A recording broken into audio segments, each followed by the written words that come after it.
this. Okay, F5. We are on slide 444 of the Medicine Master Sutra. Nearing the end of it. Have another 40 slides to go and that's it. Ở cái tấm hình số 444 của Kinh Duoc Si còn có 40 cái nữa là xong cái kinh này.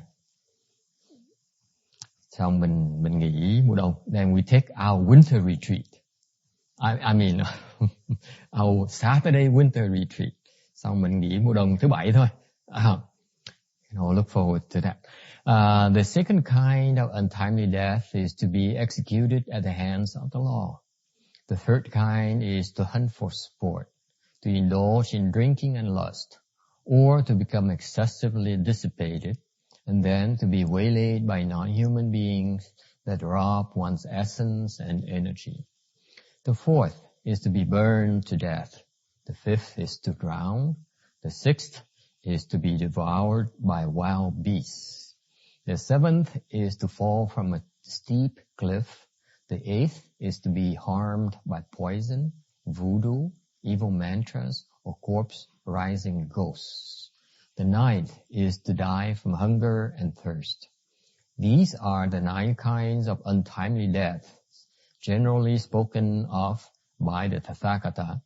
There are also innumerable other kinds which cannot be all spoken of here.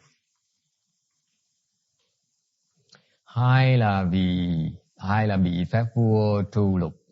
3 là sa đắm sự chơi bời, săn bắn, đam mê tửu sắc, buông lung vô độ, bị loài quỷ đoạt mất tinh khí. 4 là bị chết thiêu, 5 là bị chết đắm, 6 là bị các thú dữ ăn thịt, 7 là bị sa từ trên núi cao xuống, 8 là bị đè chết vì thuốc độc,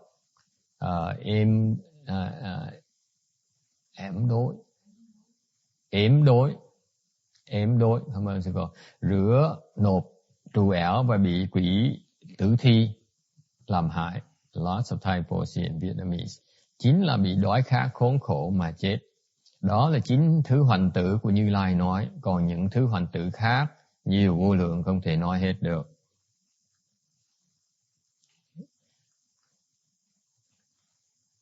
We now are looking at the rest of the untimely death.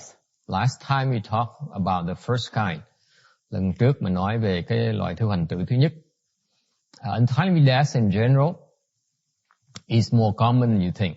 Thường cái hoành tử là chết sớm là nó xảy ra thường xuyên hơn quý vị tưởng tượng đâu. Because what happened is that in principle when we gain our body, thì trong cái lý thuyết á, thì khi mình sinh vào cái cõi này á, thì mình có được một cái thời gian để mà sống với cái thân này. What happens, we came endowed with a predetermined length of life, lifespan, as soon as we born. Okay, lúc mình sinh tới cõi này, được cái thân này, thì mình có được cái mạng sống mình nó được định rồi. So during the course of our lifetime, our karmas, trong cái cuộc sống mà lúc mình sống cuộc đời mình, cái hành động của mình nó có thể tạo ra our karmas, our karmic actions tend to either shorten the lifespan or lengthen that. Thì cái hành động của mình, cái nghiệp mình tạo ra trong cuộc đời mình thì có thể làm mạng sống mình nó ngắn lại hoặc nó dài thêm. Okay. How do you lengthen your life? Làm sao mình làm cuộc sống mình nó dài hơn? Bằng cách mình tu, bằng cách mình tạo công đức by planting virtues, by planting merit and virtues, bằng cách tạo công đức, or by cultivation, hoặc là bằng tu hành sẽ làm cuộc đời mình nó dài thêm. Okay, but in general for most of the people, như thường những cái phần thường xuyên thì đa phần số những người thường người ta sống thì they find that their lifespan is usually shortened because of their karmic offenses. Thường những cái người ta sống thông thường thì người ta thường mạng càng ngày nó càng cục, tại vì cái hành động và những cái nghiệp mình tạo trong cuộc đời của mình.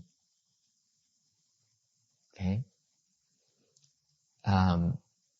And that's when you die before your predetermined lifespan. That's called untimely death.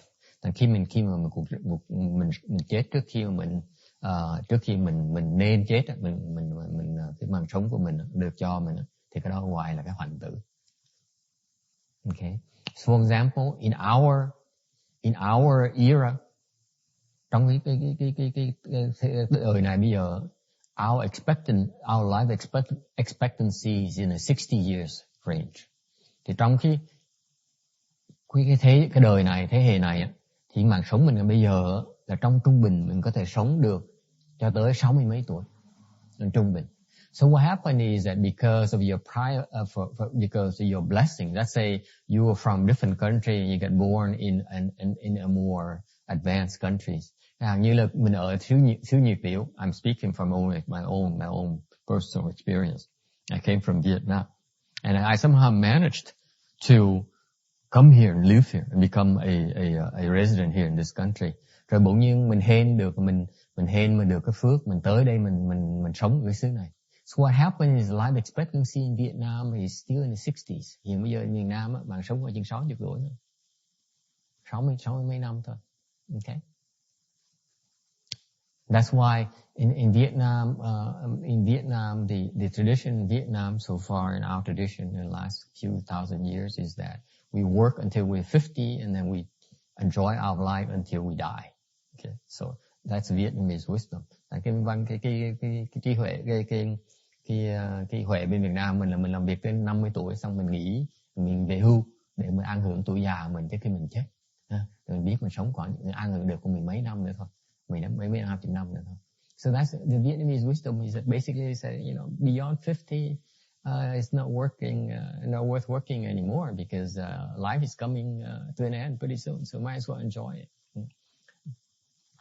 So what happened is that I managed to come here in this country. Cá nhân tôi bỗng nhiên tôi về tôi bỗng nhiên dọn qua đây được. Actually, when I was younger, my age, when about before I finished high school, I thought of enlisting as in the armed forces to follow my father's footsteps. Hồi trẻ tôi tính đi tòng quân làm như ông già tôi để mà đi lính. I thought I have a glorious heroic life. Tính mình sẽ làm anh hùng trong mặt trận, phải không? I don't know for what for, but so if I had done that, my life would have been a lot shorter too. My life expectancy would be a lot been shorter. Nếu mà chắc là đi lính chắc là bây giờ mạng sống chắc nó cụt hơn tí rồi. But luckily I came here as a foreign student. Bộ nhiên hên đó là bộ nhiên qua đây làm đi du học. Đi du học thì and I got to stay here, and now the life expectancy in this country is what age for the men? Bây giờ cái xứ này in 70s, right? Okay. Thành ra cái nghiệp mình bộ như mình tự mình có thể dời nước qua cái sống cái nước văn minh hơn, thì bộ những mạng sống mình nó dài hơn. Okay. So that's the direct consequence of this karma, this lifetime's karma. Okay. Thành nhờ cái nghiệp mình dời di nước, di dân đó, thành ra bộ những cái mạng mình nó có thể sống dài hơn. Okay? That's one particular example of how your life can be lengthened. Okay. In general though, during our lifespan, we also create offenses that will tend to shorten our life.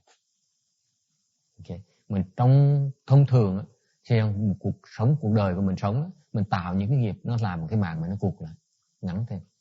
And we go through these 9 untimely deaths, a reflection of those types of karmic offenses we create.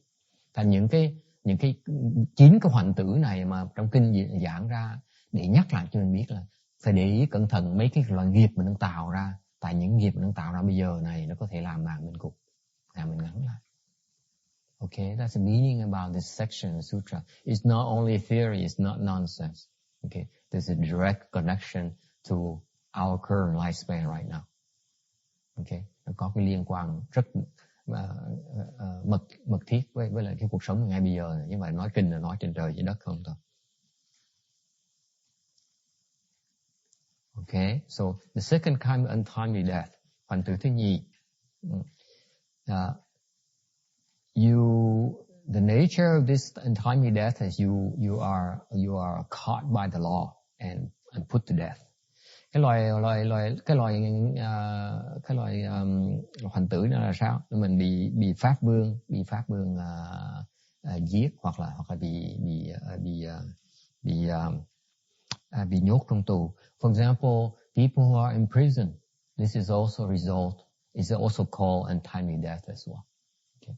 Maybe people on death row or they go into prison and rot there until for a lot of years. Okay, that's a kind of untimely death as well. Okay, có những người có thể vào tù mà bị án tù, mặc dù không bị chết trong tù nhưng đều bị án tù cho quá cái cuộc đời mình luôn đó. Cái đó cũng là hoành tử, một cái loại hoành tử. Alright? Okay. It's a lot closer than you think because I'm sure that quite a few of us have people who are connected with getting into trouble with the law. Okay. Cái đó là vì xâm hại tha nhân quyền lợi. So this comes from the karmic retribution from encroaching or destroying others' rights and privileges, and therefore you punish to death by the country law. And the cause and effect behind that is from your prior offenses. Nhân duyên là từ những cái tiền nghiệp mà nó tạo ra. As well as maybe in some cases this life offenses as well. Và có nhiều trường hợp mà có thể vì cái cuộc đời này cũng có. For example, you may not have any killing offenses in the past, but this life you suddenly go to a bar, you get into a bar brawl, and then you kill someone. Very common. Như mặc dù kiếp trước mình không có giết ai hết, nhưng để kiếp này bạn bè rủ đi chơi uống rượu, xong rồi uống rượu say lý trí, xong rồi ra quýnh lộn với người ta. I used to know the bar scene both in Vietnam and this country pretty well. Trước tôi vào cái cảnh mà đi chơi ban đêm là tôi ở Việt Nam tôi cũng đi chơi nhiều lắm. Rồi qua đây cũng đi chơi lắm. So after a few drinks, you feel like you must have your way with anyone who dares get in your path. Khi muốn rượu say rồi thường hay đánh lộn đó, tại vì cái chuyện nó rất thông thường ở ngoài kia. And so from these killing karmas, we have to endure retribution. Vì những cái nghiệp sát sanh đó thì mình phải trả cái quả báo. And the only way to remedy the situation is to cultivate blessings. Cách duy nhất mà mình có thể cứu vớt được là mình tu phước. Question, ai thắc mắc gì không?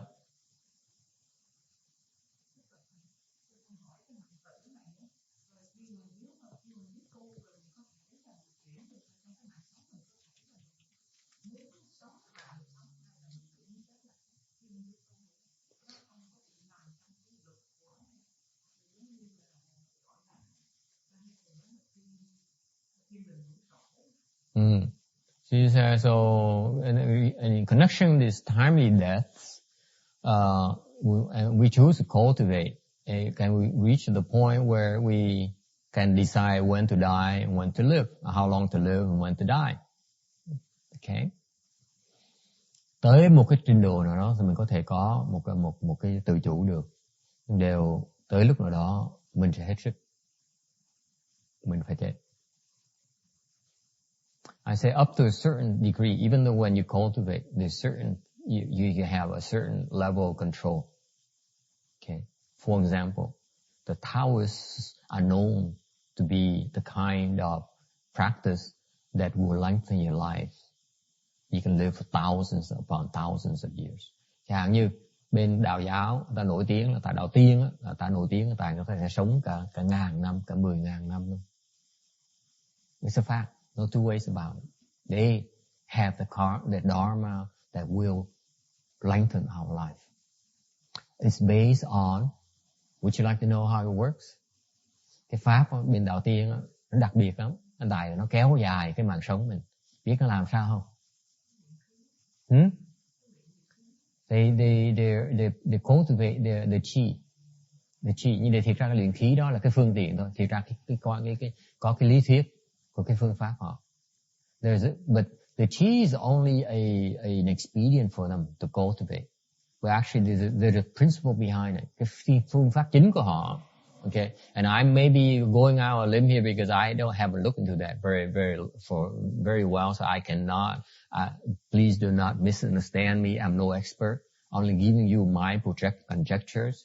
Nói cho quý vị rõ ràng là tôi không biết gì đạo tiên nhiều. Tôi chỉ đoán thôi nha. Tại mình nói cho vui với nhau thôi chứ đừng nghĩ là tôi biết hết tất cả nha.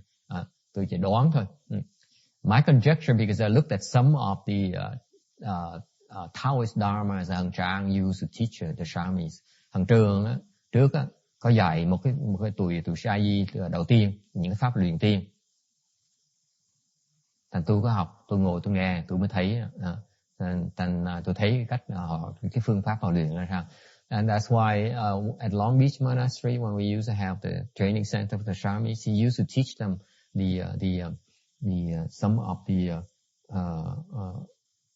some of the Taoist dharmas that supposedly lengthen lives. Hồi đó ông truyền tụi nó mấy cái phương pháp luyện bên tuổi đạo tiên á. We even have he even bought a regular Tripitaka of the Taoist dharma that we have in the back of Long Beach Temple. Hồi đó ông biết ông hình như I think he came from a Taoist background. Hình như ông là gốc ông là đạo tiên thì phải. Ông còn thỉnh một cái gọi là cái đại tạng đạo tiên về ở trong chùa. So we are very well documented, okay, about that dharma. So he chose to teach us some Taoist dharmas. Hồi đó ông truyền mấy từ nhỏ từ đạo tiên cái pháp luyện tiên là tôi mới học lóm.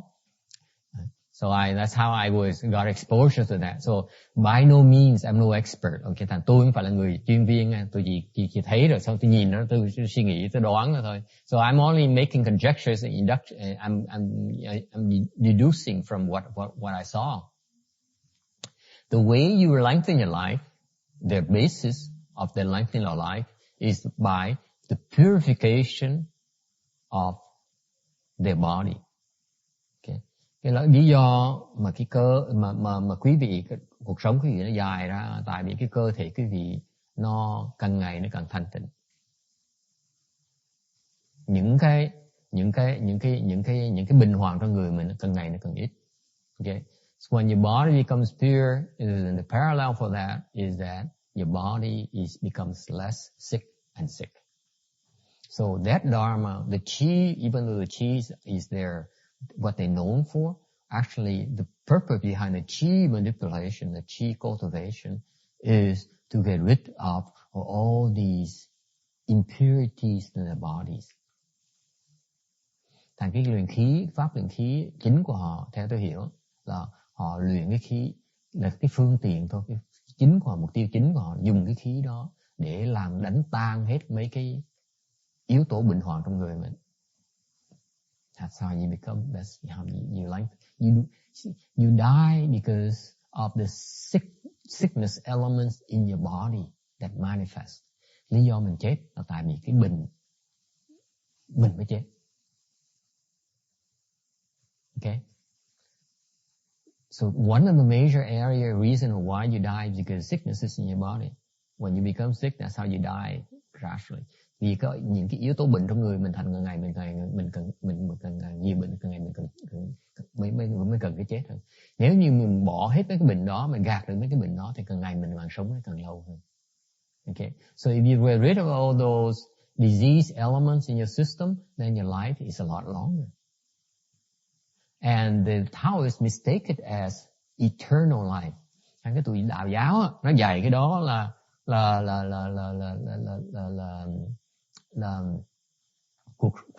cuộc sống luôn thường mãi mãi. It's not true, because eventually, even though they got rid of a lot of these sickness elements, eventually their predetermined lifespan will come to an end. Okay, all the efforts will come to an end, and there when their blessings are out, that's when they die. regardless. Okay. Thành ra họ không hiểu rằng là theo đúng là cái mình, mặc dù họ không còn bệnh nữa, nhưng đều họ khi phước họ hết rồi, okay, thì họ phải chết như mình vậy thôi. Okay. Even though because of the lack of disease in the system and because of the increased blessings, nhưng đều phải nhớ rằng mặc dù họ cái thành công của họ ở cái chỗ rằng là họ không còn cái bệnh hoạn trong người nữa, cái chuyện khác nữa, họ tăng phước điền của họ nữa, cái phước họ tăng thêm nữa, thành cuộc sống càng ngày họ càng dài ra. Okay. Thì khi tới mức nào đó rồi, họ hết sức rồi, thì cái phước họ đã hết rồi. When the blessings run out, that's when they die. Thành họ sẽ chết khi mà cái phước họ hết. Thành thông thường những người mà đạo tiên, người bên đạo tiên họ có thể sống 10.000 năm trở lên. So the successful Taoist practitioners, they can live for 10,000 years or more. Okay. But they all have to die. Nhưng điều cuối cùng ai phải chết, họ phải chết luôn. Okay. Yes.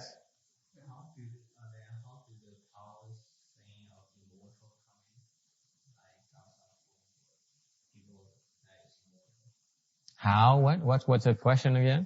If they still die, it takes a long year, then they're not really immortal.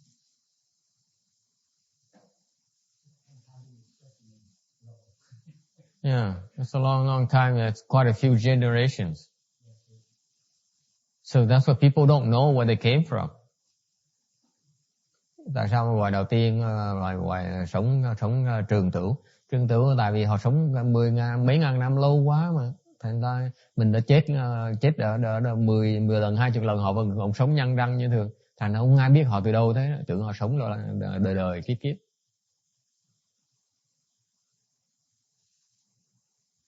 We just don't know, because we don't know when they were born. That's all. So we think, and we don't see them dying. That's why we think they live forever. But it's not true. They eventually do die. Yeah.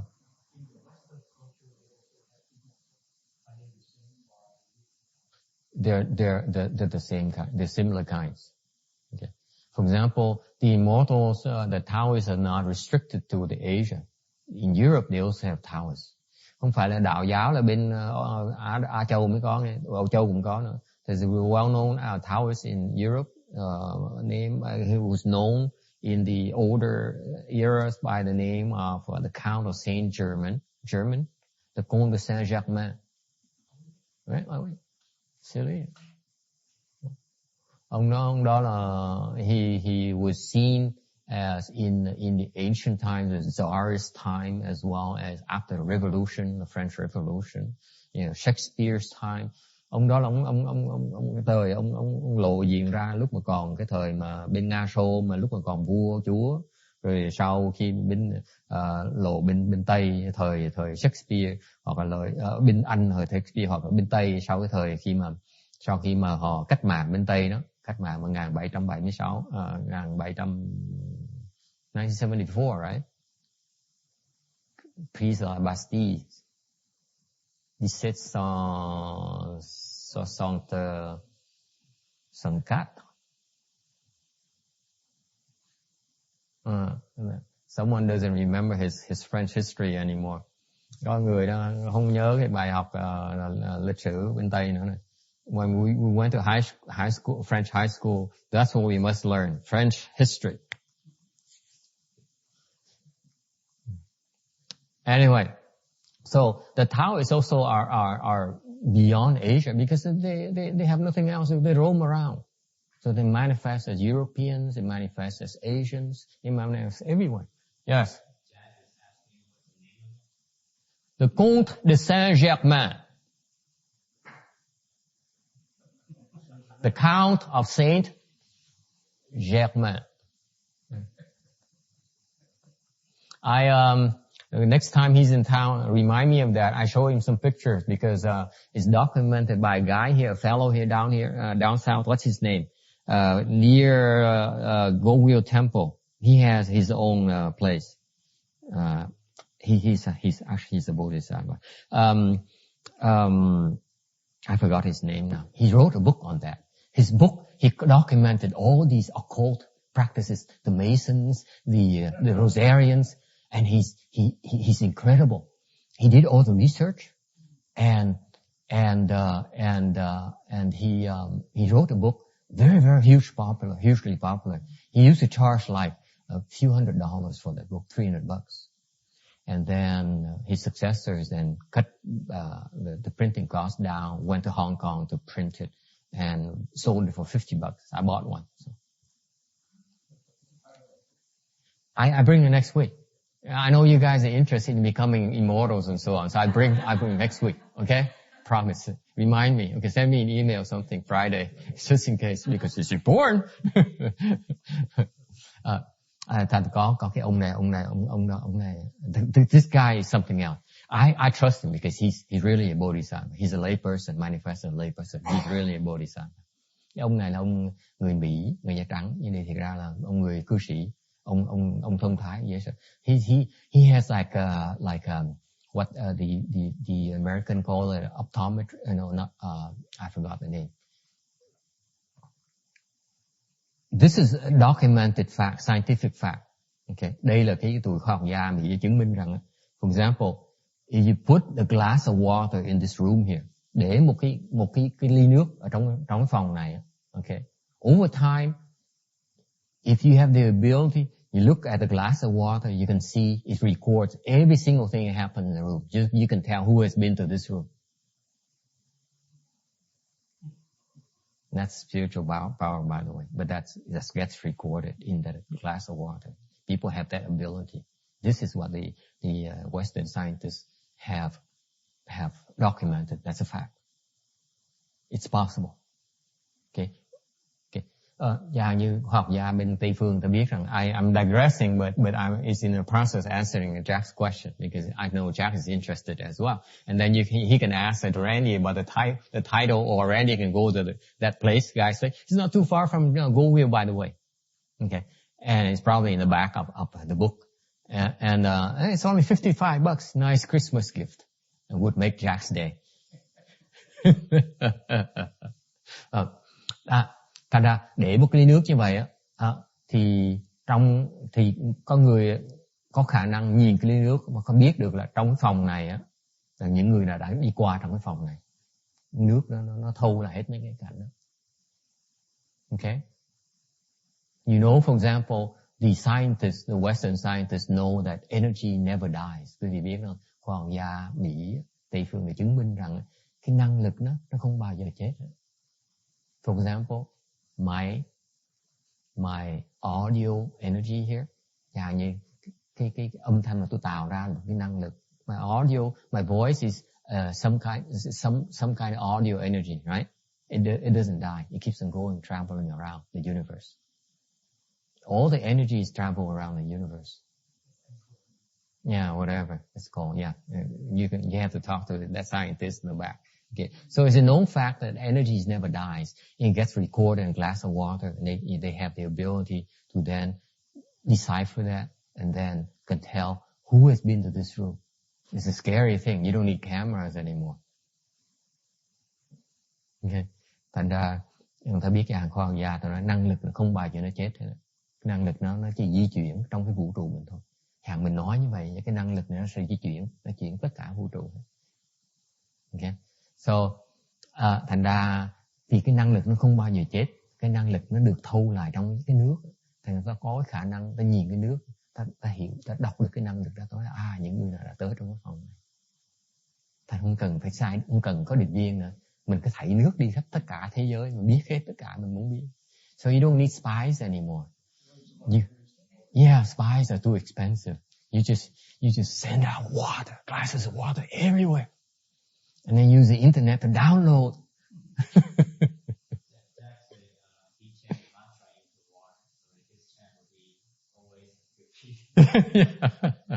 What, he can create water from mantras? Really? No, he channeled the mantra into the water so it will always flow.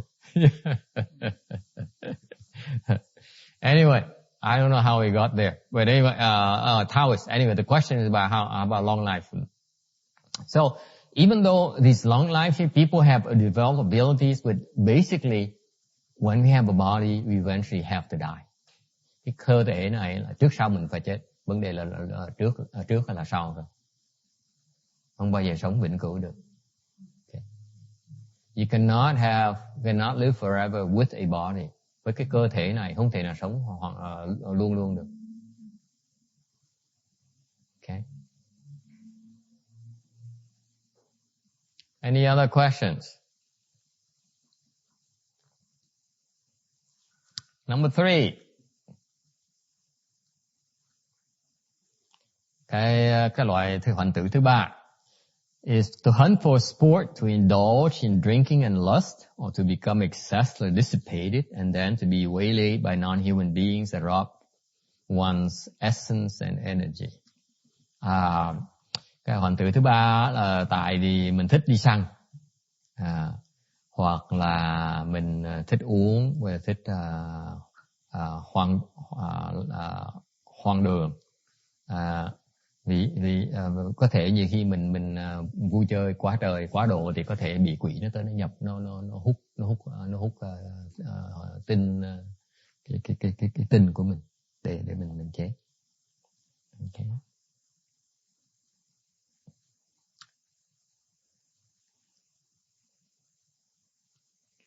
I think even in the Chinese history there are emperors who died from excessive self-indulgence.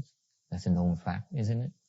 Trong cái lịch sử người Tàu á, Việt Nam thì ít, thì như Việt Nam ít cái đó.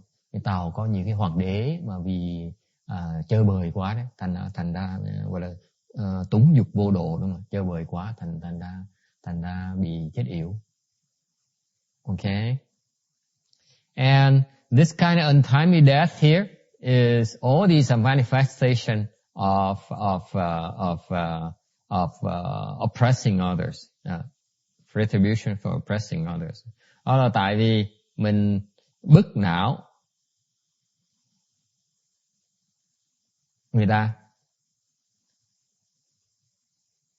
Another one that's not translated into English. Có một cái nguyên nhân khác nữa mà không dịch ra tiếng Anh này. Sa tăng thượng quả, sư cô biết là gì không? It's only in Vietnamese and Chinese, not in English. Yeah. Ai biết cái này là gì không? This is the zheng shang guo. This area, the three characters, this ta, zheng shang guo. Okay, that's Chinese. Vietnamese is tăng thượng. Okay. Zheng shang meaning that those who are excessively arrogant. Những người mà ngạo mạn quá đi. Quá ngạo mạn. For example, I'll give you an example of something very scary personally. Cho một cái ví dụ về cái loại cái tăng thượng quả of the excessive arrogance. Okay, translation is not that good because I'm not sure how to translate it. Excessive arrogance. I give you an example which is kind of very close to home. In our line of work, we have certain kind of attainment. Chẳng hạn trong nghề tụi tôi, trong cuộc đời tụi tôi tu hành á, có được tí trình độ, có tí kết quả. Then we begin to see things. Cái mình bắt đầu thấy được cái này, thấy được cái nọ. And so we think we are it. Bắt đầu mình nghĩ là mình giỏi hơn người ta, cái gì mình cũng biết hết. We know everything. Especially when you ask us questions, and we're here sitting here and trying to be the teacher, and you ask us questions, we can't answer your questions.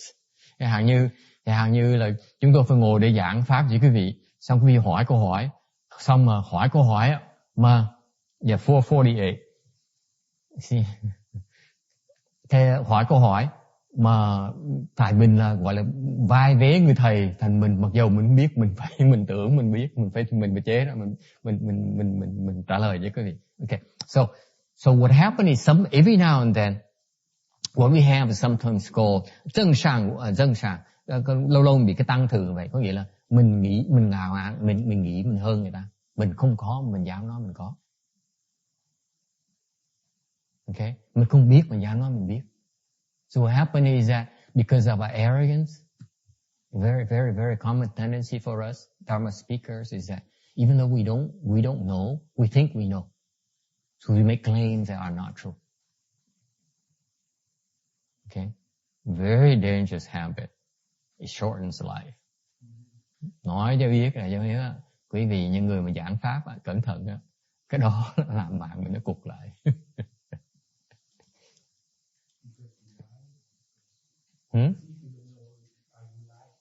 Yeah, you making claims that totally not true. Thành dám nói làm cái chuyện đó, dám nói là mình không thấy mà dám nói thấy, mình không biết mà dám nói biết đó, cái đó là bạn mình cục lại. Yes, actually for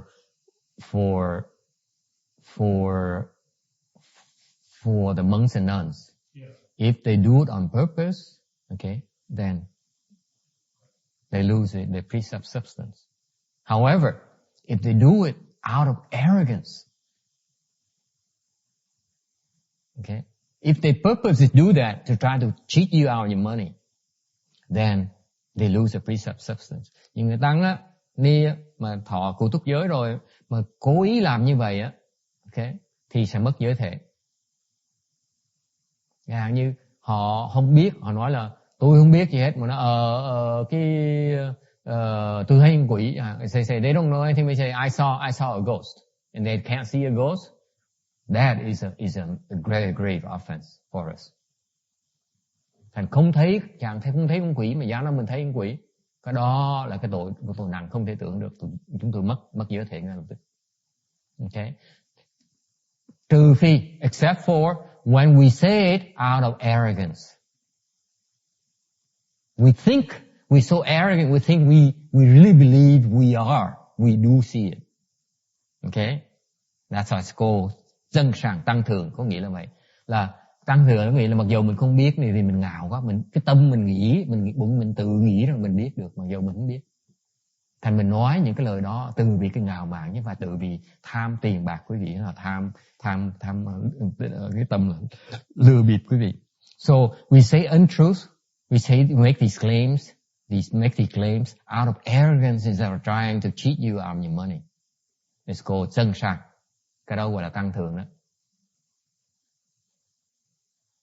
Is it clear? Okay. If you do it like that, and then you plant the cause for the third kind, untimely death. Thì nếu mà làm những chuyện đó, sư cô mình trồng cái nhân để sau đó mình hoành tử thứ ba đó. Alright? You don't have to be a monk, none. You try to do similar kind of thing in your daily life. You also plant these types of seeds. Okay? Watch out about arrogance. Thành cái ngạo mạn nó tai hại dễ sợ, quý vị đừng có tưởng. Okay?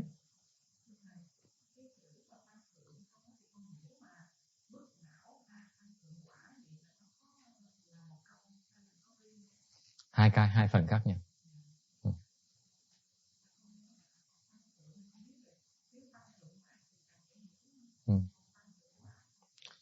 And the other one is you oppress and you afflict others.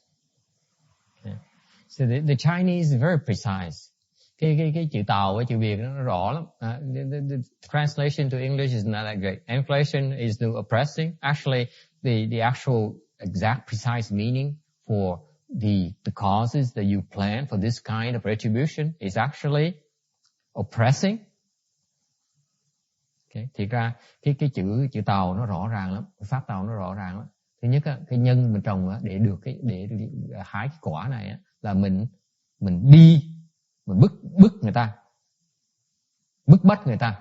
So you press others, you pressure others, you press others, and then you also afflict them. You press them until to the point when they get real afflicted. Thành bức bách người ta, để độ người ta phiền não. Okay? So the Chinese Dharma is very, very precise. Cái pháp Tàu diễn tả cái pháp đại từ này, nó rõ ràng không thể tưởng được. Mình phải bức bách người ta để độ người ta phiền não, tức mình đang trồng cái nhân để mình hoàn tự của mình. So in other words, let me restate it in English for you, because it's explained that in Vietnamese. The retribution of this kind of untimely death is because you oppress others to the point where they get very, very afflicted. Then you want what you saw. Okay? Any other questions? Ai thắc mắc gì nữa không? Okay. Thành cái tăng thượng quả là tại mình thường không dịch ra, tại vì cái phần thứ gì là cái phần mà nó hơi chuyên viên một tí.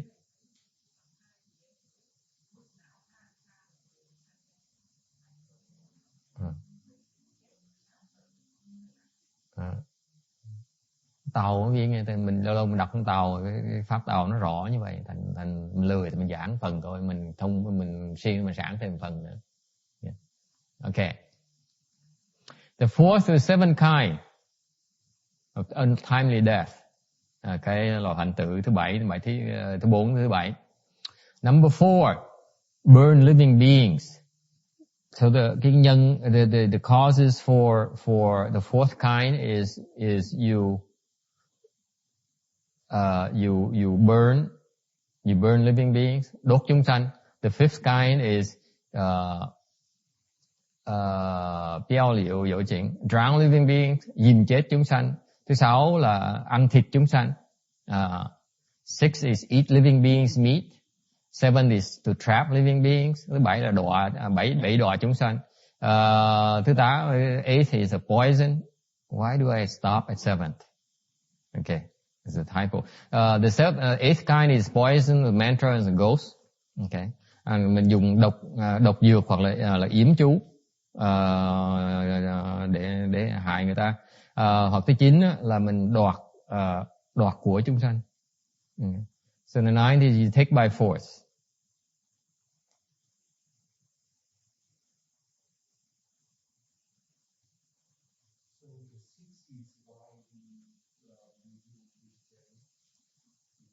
Oh, why you have to stop me? This is something I don't want to talk too much because a lot of people are still eating meat. So, người hỏi cái thứ 6 là ăn thịt chúng sanh, vì vậy mình mới ăn chay không? Tôi nói hỏi tôi làm chi, tôi tính đi chứ, tại vì có nhiều người còn ăn thịt lắm, tôi không muốn đụng chạm người ta. Phải không, Quảng Ngân?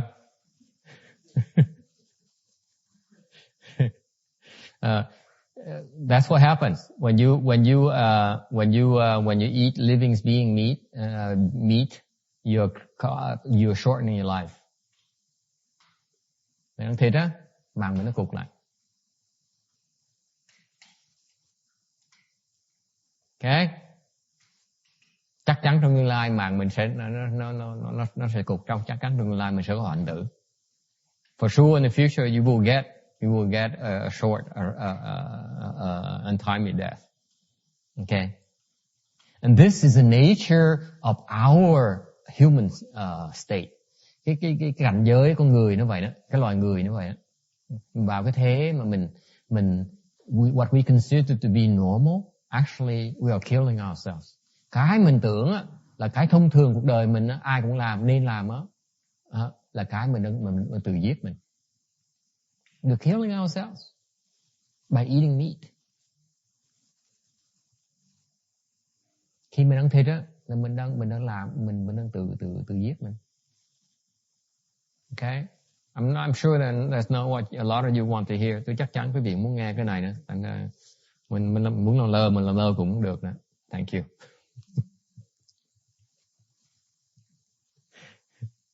Okay, any questions or disagreements? Precisely. The fact of the matter is that meat tastes good. Sự thật phải nói rằng thịt ăn ngon. Isn't that true? Anyone disagrees? Ai không đồng ý không? See, everyone agrees. Even the vegetarians, the self-proclaimed vegetarians. Ngay mấy người ăn chay cũng không dám giơ tay. You see, the animal meat tastes great. I mean, the variety from all the food in the world. It's incredible. The meat variety is incredible. Especially in the Asians, they have they eat anything from the animals. Người Á Đông mình nó khéo léo lắm, là tất cả những cái bộ phận trong cái cơ thể của con vật mình ăn hết, không muốn phí cái gì hết á. Chẳng hạn như người Huế tụi tôi là thích ăn huyết. Or the Central Vietnamese people like myself, we love to eat animals' blood. You know, excuse me, I'll be very graphic, so you may not want to listen to this. You know, one of the favorites we have in that part of the country is duck blood.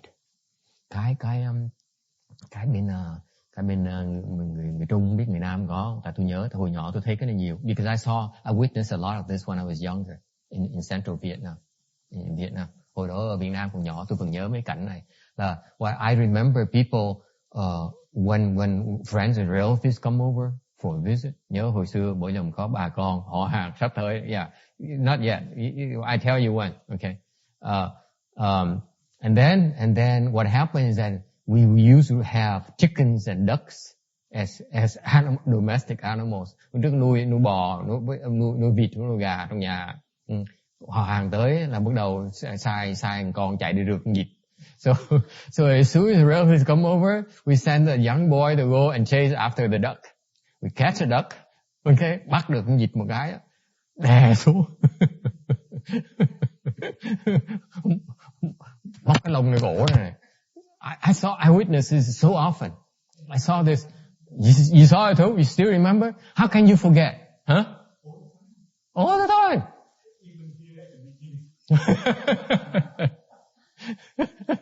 Very heavy obstructions. I never saw that here anymore. Hồi nhỏ mình thấy cái cảnh đó. You see, when I saw that when I was younger, it's a normal thing. That's what adults do. And you cook it up and all the relatives enjoy it and you enjoy the meat. So it's a normal part of life. Hồi trước mình sống ở đó là cái sung sướng, mình hạnh phúc, tại mình rượt vịt, mình đi rượt vịt được chơi vui à, rồi bóc lông nữa, xong cái cổ nó hở ra, xong rồi you skin them, you peel off the feathers here in the next area here. Right below the beak. Này dưới cái cổ, okay? Right here, you expose the skin, okay? And then you take a knife. Okay, this is, yeah, that's right, girls. Okay. And then you take a knife, cứa nó, thấy cứa.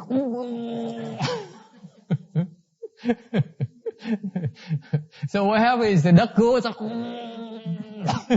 and then blood starts spurting out, and then you put a plate underneath. Is it graphic enough for you? You think Dharma lecture is not gory things? Well, think again. And you see blood dripping now, and then you collect the blood in the plate, and pretty soon it coagulates. And you drop the rau rum, and you drop herbs, you drop spices, and it's already salted. You don't need to add any salt, by the way. Không cần thêm nước mắm, ông có thêm muối đúng không? Tại máu nó mặn sẵn rồi. Okay, so you add rau rum thôi, xong mình bỏ nhắc tí sữa, and then before you eat, you add a little bit of maybe peanuts, because Vietnamese they cheat, they don't go for things like cashews or too expensive, pistachios too expensive. We eat peanuts. Việt Nam mình đâu có ăn mấy cái loại, bên này ta có hàng pistachio, cashew, mấy cái nấc nó ngon lắm. Sư phụ ăn chưa? Chưa hả? Bữa nào tôi gửi cho ăn. Khỏi thắc mắc. Đây mấy loại nấc nó ngon dễ sợ lắm. Việt Nam mình ăn đậu phùng đúng không? So Vietnam we eat only peanuts, but you sprinkle the crushed peanuts on there, and then with the spices, with the herbs, and then before you eat, you take a slice of lemon, you squeeze it, you eat. It's incredibly tasty. Ngon lắm kìa. Nói có thèm không? Huh? Anyone? Gớm. Nghe thầy kể xong gớm chứ ăn nữa. I asked them, anyone feel like eating blood anymore? I said, I'm graphic to that. They remember this, and the next time they see that plate of blood that Pauline prepares for them. Làm sao để mà mấy đầu bếp mà đưa cái gì một cái dĩa mà huyết đó ăn, nhớ nó từ con ngỗng.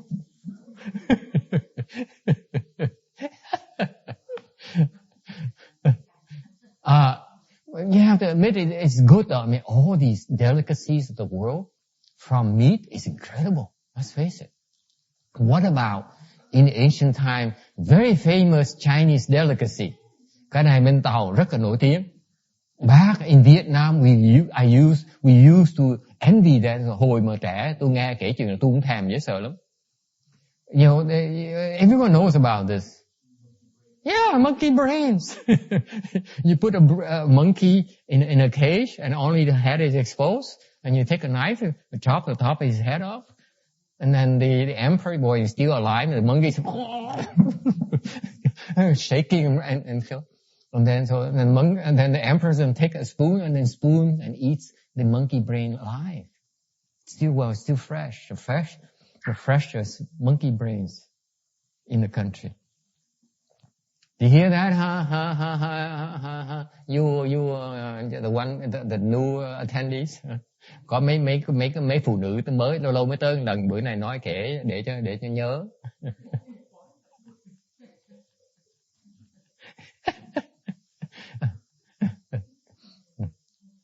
So definitely meat, you know, the point that what's the point in living? You don't enjoy you take advantage of those pleasures.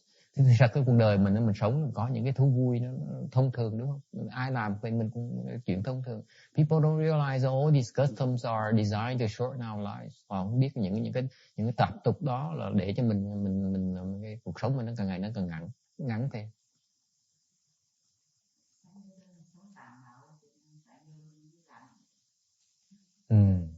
Yeah. Oh well, any questions about anything else? They actually show the monkey thing on Discovery Channel. You use that as well. You saw it? Live? Yeah.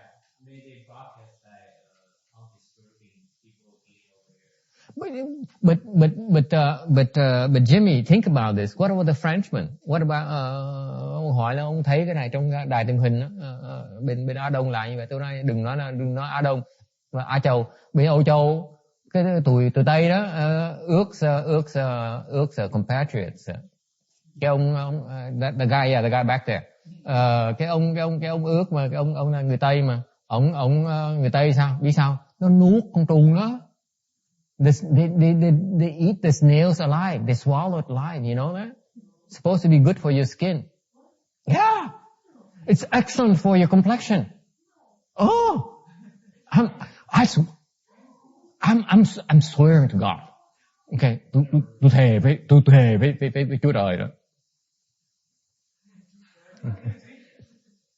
Okay, you should know that. You say, as soon as you see me swearing, okay, you better know it's not true. Okay, phải nhớ tập cái thói của em, mỗi lần mình nghe thấy mà tôi thề là đừng có tin tôi đó.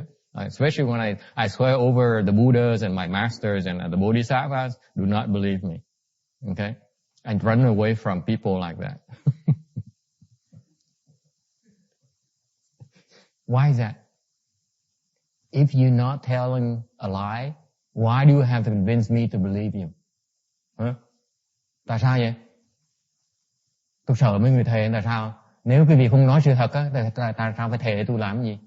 Muốn tôi tin làm cái gì? Không nói láo sao nó muốn tôi tin làm cái gì? Tôi không cần thề. Nó không tin thôi, ráng chịu thôi. Tội gì tôi thề. Tôi thề tại tôi cần quý vị tin tôi mới thề thôi. I only swear over my dead mother's body or my grandmother's soul or the God and the Bodhisattva because I'm telling a lie and I want you to believe it. I need you to believe it. That's why I need to swear. If I tell you the truth all the time, why do you need to swear? Tôi nói thật hoài, tội gì tôi thề làm cái gì? Hả? Không tin thôi, ráng chịu chứ đâu phải chuyện của tôi đâu. Hả? See? People, they betray themselves constantly. Bị lòi đuôi ra đều. So that's why I'm telling you, I swear to God. I swear to God.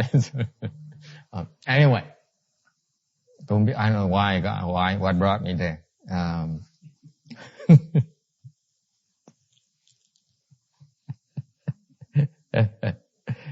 Any questions? Ai thắc mắc gì không?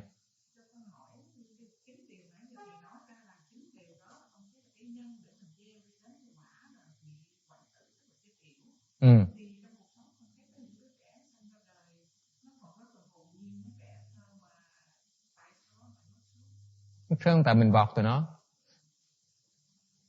Cái đó là kiếp trước sao cô biết được? Kiếp trước những cái nhân này là mình tạo ra rồi thì mình phải đợi trả quả thôi chứ mình đâu có né được. Đó phần phải kiếp này. So how come we have infants, children who are born die young? I say that's from prior lives karma, not necessarily this one. Any other questions?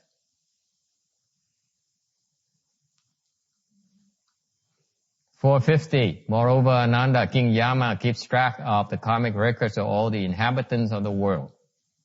If there are beings who are not filial to their parents, who commit the 5 rebellious acts, who revile the triple jewel, who destroy the laws of the country, or who violate the precept of truthfulness, then Yama, the Dharma king, examines and punishes them according to the severity of their offenses.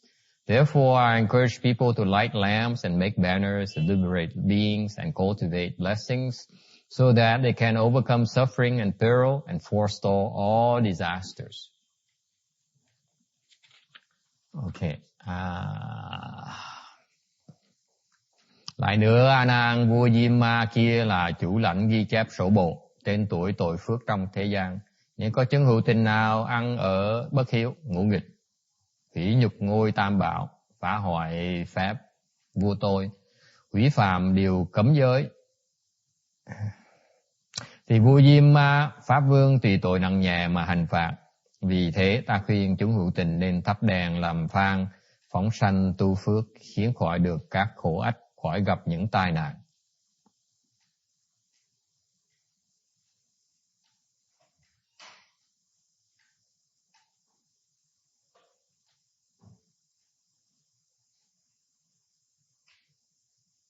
The English translation is not very good.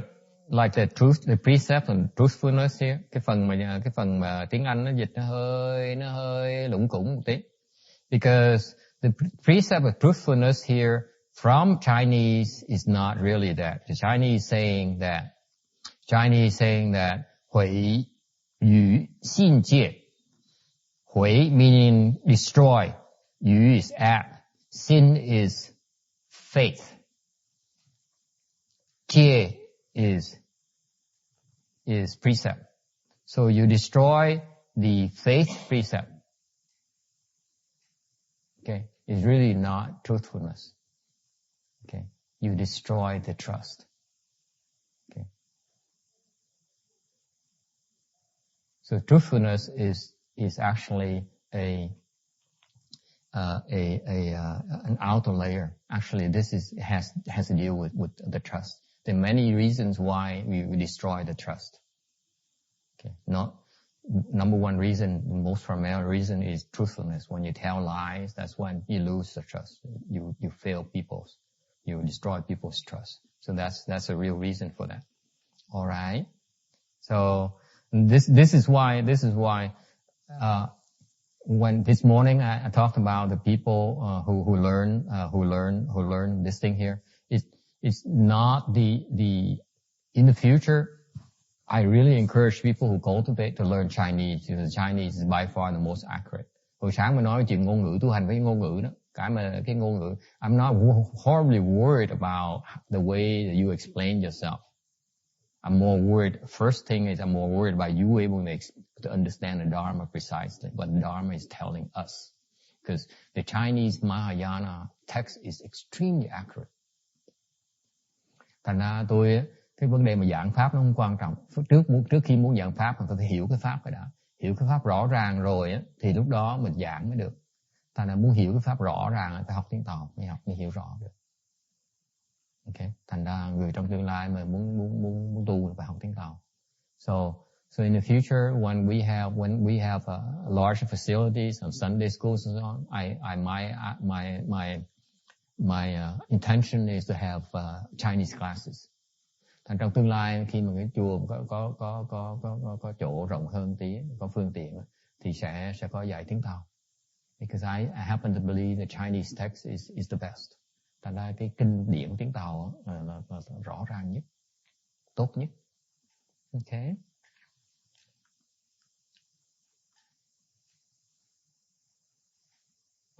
Lần Việt Nam mình dịch ra, lần tôi dịch cũng dở nè. Hủy phạm, không phải cấm nha, cấm đâu phải là tín đâu. Okay. Hủy phạm cái tín giới chứ không phải điều cấm giới. Cái phần này nè là hủy phạm tín giới chứ không phải là điều cấm giới. Việt Nam dịch cũng trật nữa. Okay. This is my mistake. Okay, I'm not blaming anyone. It's my translation is inaccurate. Okay. There is a personality down there. Có một cái nhân vật ở dưới đó, ở dưới cái thế giới dưới á, down there, where we live. Ngay ở dưới mình ở nè. This is where we live in the southern continent. Okay. Jambudvipa. Cái chim châu Diêm Phù này mình ở đây á, thì ngay dưới châu mình á, ông Diêm Vương ở dưới á. There is a guy who is working downstairs. Có một cái ông chim vương, ông đang làm việc ở dưới á. He's in charge of all the world name records. Thế gian danh sách là ông ghi sổ hết. Okay. And he's in charge of the triple realm living beings who have not yet ended their afflictions. Những cái người nào trong cái tam thế này mà chưa đoạn phiền não đều bị ông kiểm soát hết.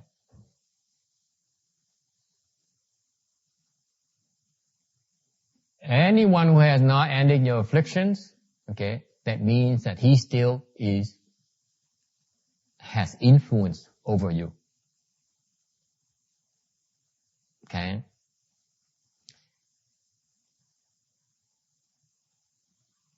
So, for example, let's say you cultivate, including those people of the Taoist dharmas or the Hindu dharmas. Chẳng hạn như những người mà đi tu theo pháp Đạo Tiên hoặc là pháp yoga hoặc là pháp tuổi Ấn Độ thì vẫn bị ảnh hưởng. So, for example, a bhikshu cultivated samadhi and at life end was born the fourth dhyana heaven and give rise to a slandering mind. And he fell to the hells. Okay. Thành một cái ông tỳ kheo đó tu thiền, tu pháp thiền, rồi khi mà chết tại cái thiền định cao, thành được sinh vào cái cõi tứ thiền, rồi sanh một cái tư tưởng ngạo mạn, gọi là phỉ báng tam bảo. Thành sau đó sống trong cái tứ thiền trong một thời gian thì cuối cùng cũng rớt xuống địa ngục, như là trong cái nhân đó. Because of the giving rise to a slandering thought of the triple jewel, he created the seed to fall. So when his blessings in the heavens ended, he fell. Okay. Thành khi mà hưởng cái phước trên trời xong rồi á, thì phải đọa địa ngục.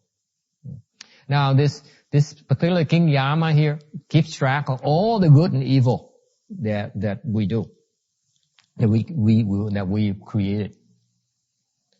Ông Diêm Vương này á là ông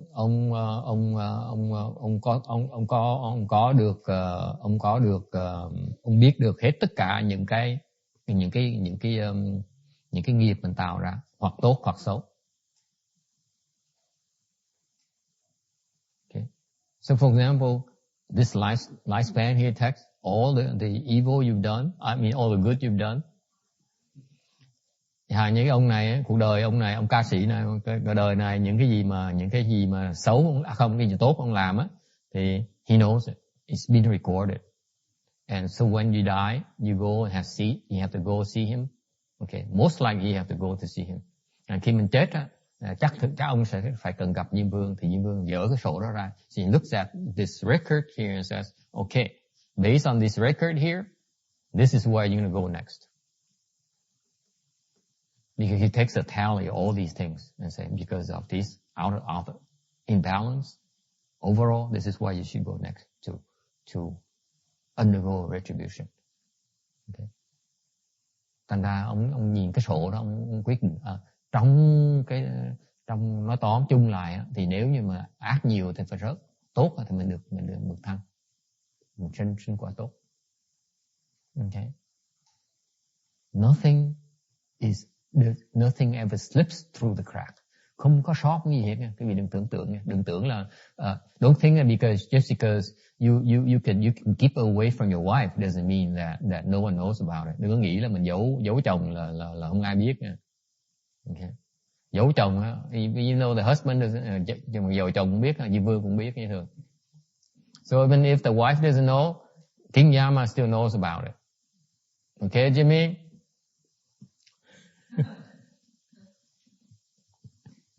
You can outsmart your wife, you can outsmart your teacher, but you cannot outsmart King Yama. Có thể bịp vợ được, có thể bịp chồng được, có thể bịp thầy được, nhưng để bịp Kim Vương là không được á. Trước sau phải trả cái quả đó. Làm bậy là phải trả. Okay?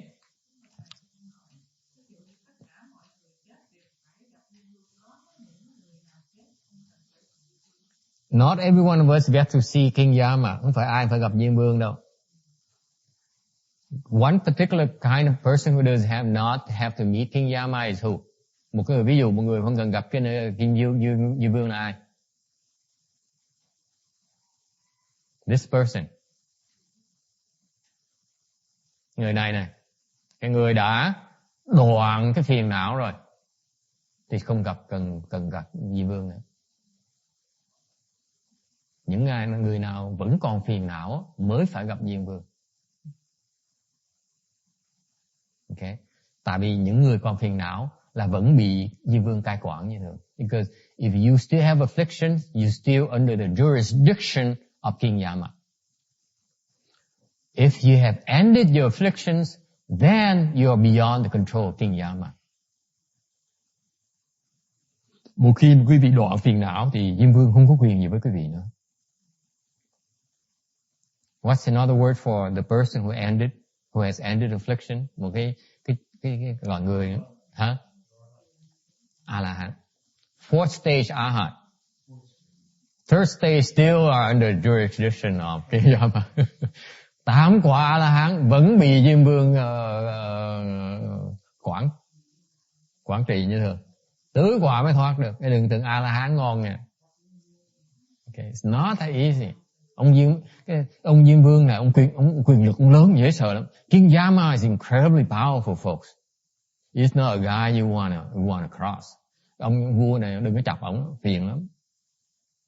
Ông nhớ gì ông nhớ hết. He remembers everything, especially when you make fun of him. Nhất là khi mình chọc quê ông nhớ suốt đời. Không bao giờ ông quên cái này. Okay? Any other questions? Tứ quả trở lên. Vẫn còn.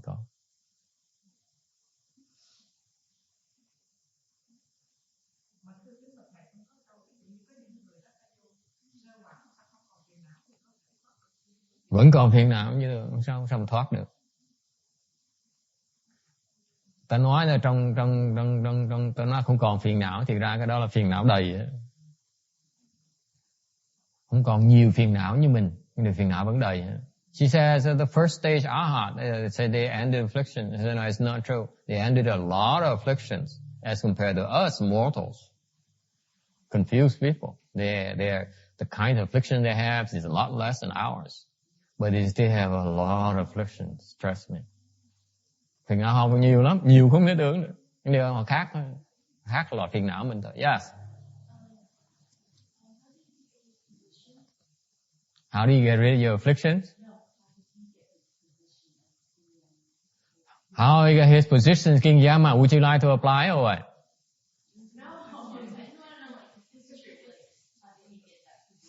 Hỏi làm sao mà thành Kinh Diêm Vương? Does anyone know? Ai biết không? She only shows up like once in a blue moon. He asked me, and then they asked me a question like that.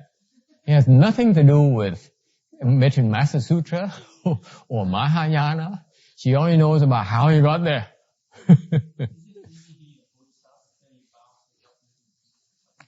I explained that later on in Earth Sutra. I explained. I have a slide in Earth Sutra that explains that how he got to be there. Actually,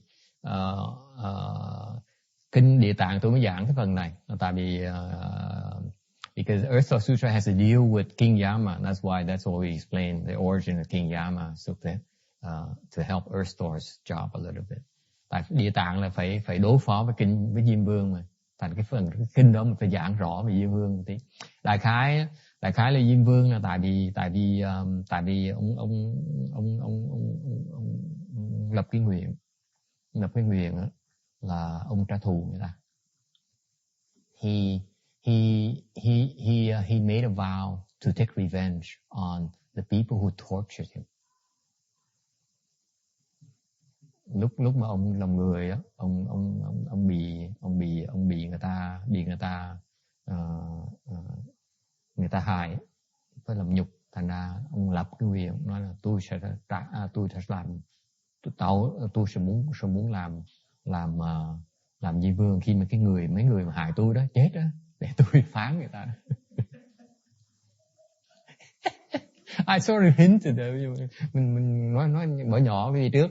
So I sort of hinted that to you earlier. I said, remember, don't want to offend him. This guy here, before he died, he made a vow. I want to become that kind of person, that kind of responsibility, so that I can then have a chance to pass judgment on these people who harm me. And that's how he got there. That's the first reason. Lý do đầu tiên ông vợ làm Diêm Vương vì vậy. Okay. Does that help, Jenny?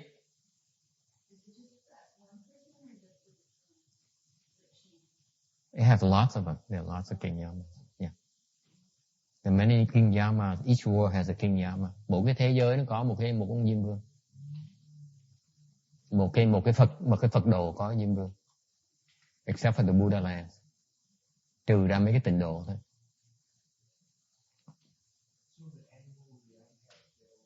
No, only the house. King Yama is a hell resident. You need to have a house. Mấy cái thế giới mà có địa ngục á mới cần Diêm Vương. Okay. So this relates pertains to the country, the world that has a house. Okay, that's where he resides. Okay. Any other questions? So now that Jenny knows, she can bring forth a vow and become King Yama and go down to the house. Bây giờ Jenny biết rồi, có thể lập nguyện để mà đi xuống địa ngục đi.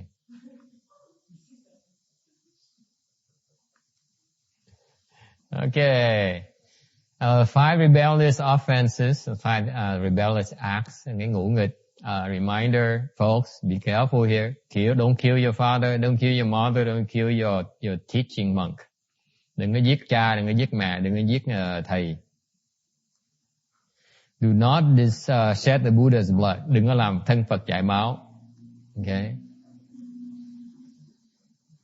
Do not destroy the harmony of Sangha. Đừng có phá cái hòa hợp của tăng đoàn. Be very careful. You're around the temples, don't do anything to create discord in the Sangha. Ở trong chùa, chú ý đừng có làm cái gì để tạo cái sự bất hòa giữa của tăng đoàn. Okay? Be careful. Extremely careful, because that one thing here brings a lot of heartaches for you down the road. Không cẩn thận mấy chuyện nhỏ như vậy thôi, trong tương lai cái quả nặng lắm. Cái nghiệp nó trả nặng dễ sợ. Okay. Any other questions? Ê, Từ Ngân lâu ngày quá. Tưởng chết rồi chứ. I thought she passed away already. Oops.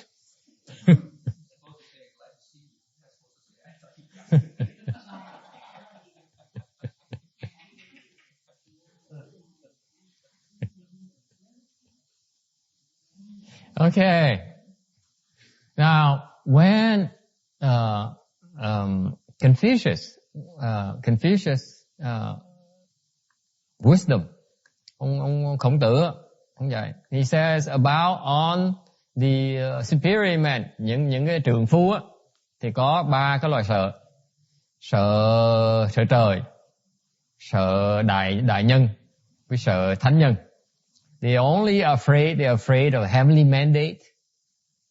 They're afraid of great men, and they're afraid of the sage's words. That's what superior men are afraid of. Only have 3 kinds of fears. They have fear nothing else. Những người đại trượng phu á, chỉ sợ có 3 cái loại sợ thôi, không sợ gì. Không sợ sét, không có sợ sấm. Okay. They're not afraid of the thunder. They're not afraid of the king. They're afraid of the heavenly mandate. Why is that? Because they realize that heaven still watches over them. Họ biết rằng họ sợ trời là tại vì những trời vẫn nhìn và vẫn quan sát thấy họ được. Okay, we may not be able to see them, the great, the superior man, but the heavens can see them. Mặc dầu họ có thể bịp người được, bịp người đời được, nhưng để họ không thể nào bịp trời được. Họ phải biết sợ trời. Trời có ra luật, phải biết theo cái luật của trời. So, what is the heavenly mandate? Luật của trời là gì? Nếu phạm cái luật trời đó, trời có quyền đánh chết đó nha. If you violate this heavenly mandate, they can kill you. By the way. So what is his heavenly mandate? Hey Jack, what is heavenly mandate? I ask a Taoist for a change. Hỏi mọi người theo đạo giáo thì nói sao? What's heavenly mandate? Ai biết không? Trong lúc đó ông Biên trả lời. No one knows. All you cultivators don't know what the heavenly mandate is. How can you cultivate? You don't know what the heavenly mandate is.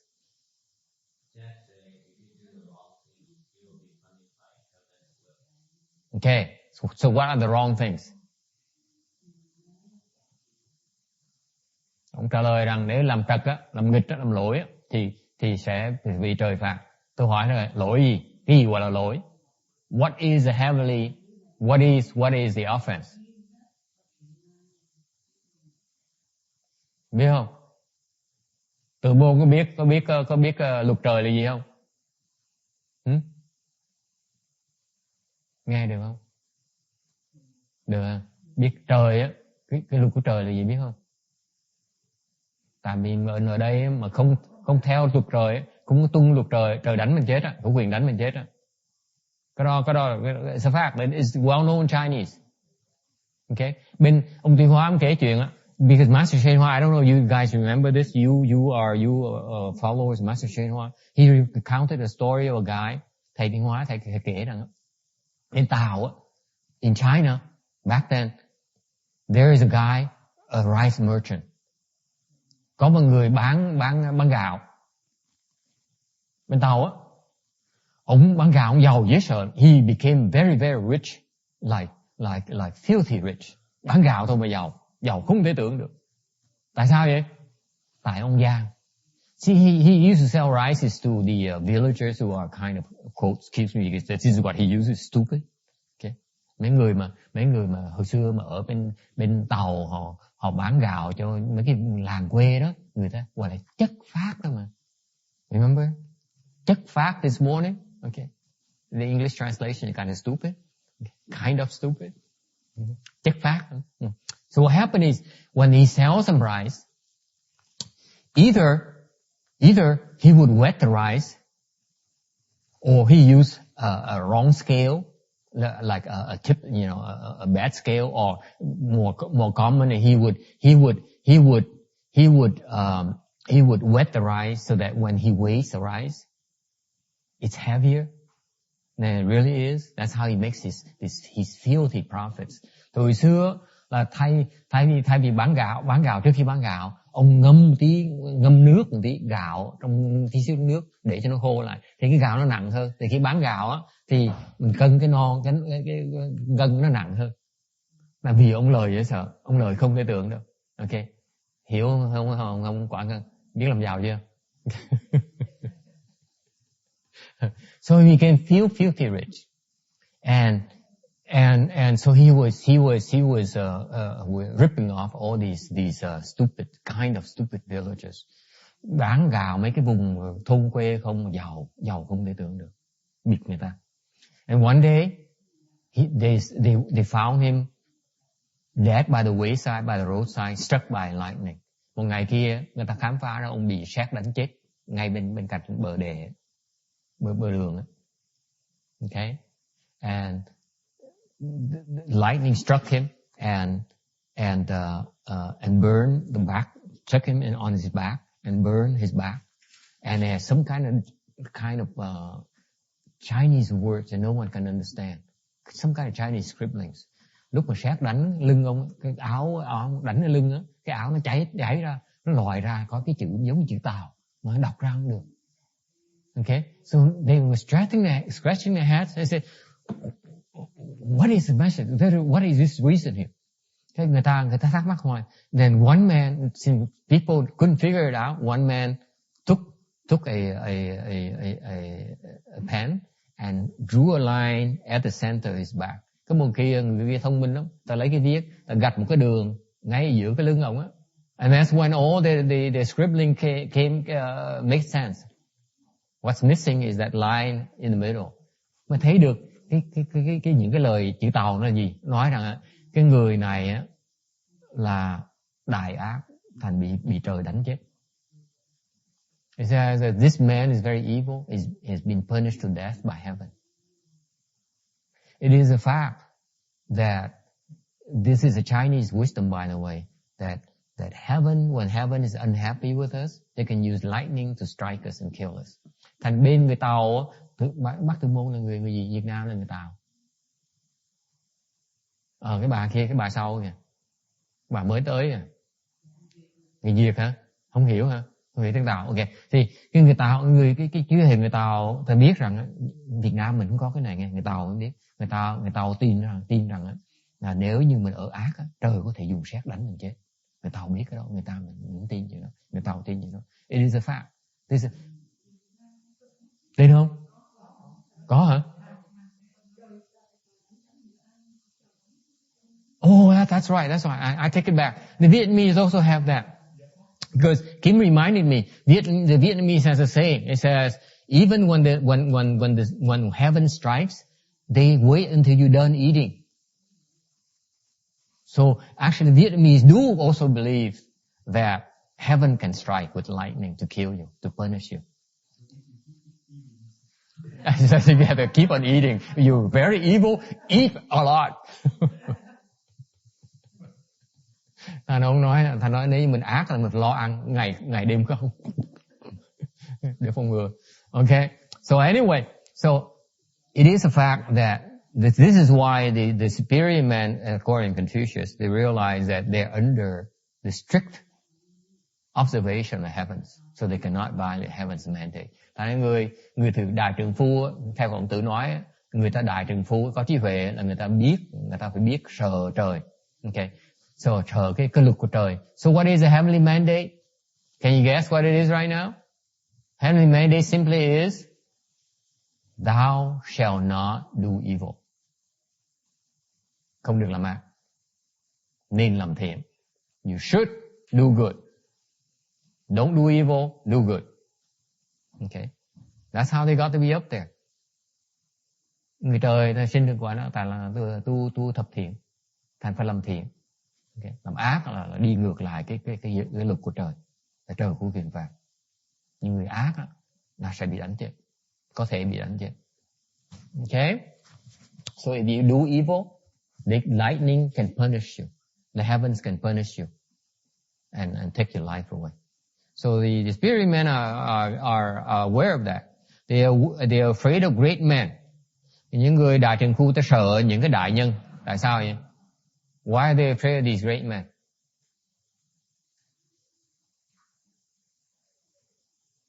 Sợ đại nhân, những người đại nhân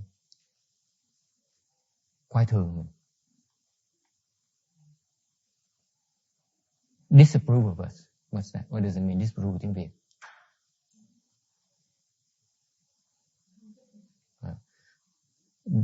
sợ những đại nhân không chấp nhận mình. Đó là thất bại lớn nhất của họ, cuộc đời họ là bị những không được vào hàng của người đại nhân. So the fear is that they are not good enough to be accepted amongst the great men. That's a big fear of theirs. Okay? Sợ không được chấp nhận vào cái hàng đó. And then number 3 is the sage's word. Cái thứ ba là cái thánh nhân, cái lời của thánh nhân. What does it mean? Đó nghĩa là gì? Có nghĩa là mình không có đủ sức để mà sống theo, tu theo những cái lời thánh nhân dạy. They're afraid they don't measure up to the sage's teachings. Big fear of theirs. Okay? 3 cautions. Khổng Tử còn khuyên 3 cái nữa, 3 cái cẩn thận. When young, be cautious about form. When your blood and your chi are not yet mature. Lúc mình còn trẻ phải cẩn thận về cái sắc. Lúc mà cái máu huyết mình với là cái khí mình nó chưa sung túc, nó chưa đầy đủ thì phải để ý cái sắc. What does it mean in other words? Có nghĩa là sao? Anyone? Có ai biết không?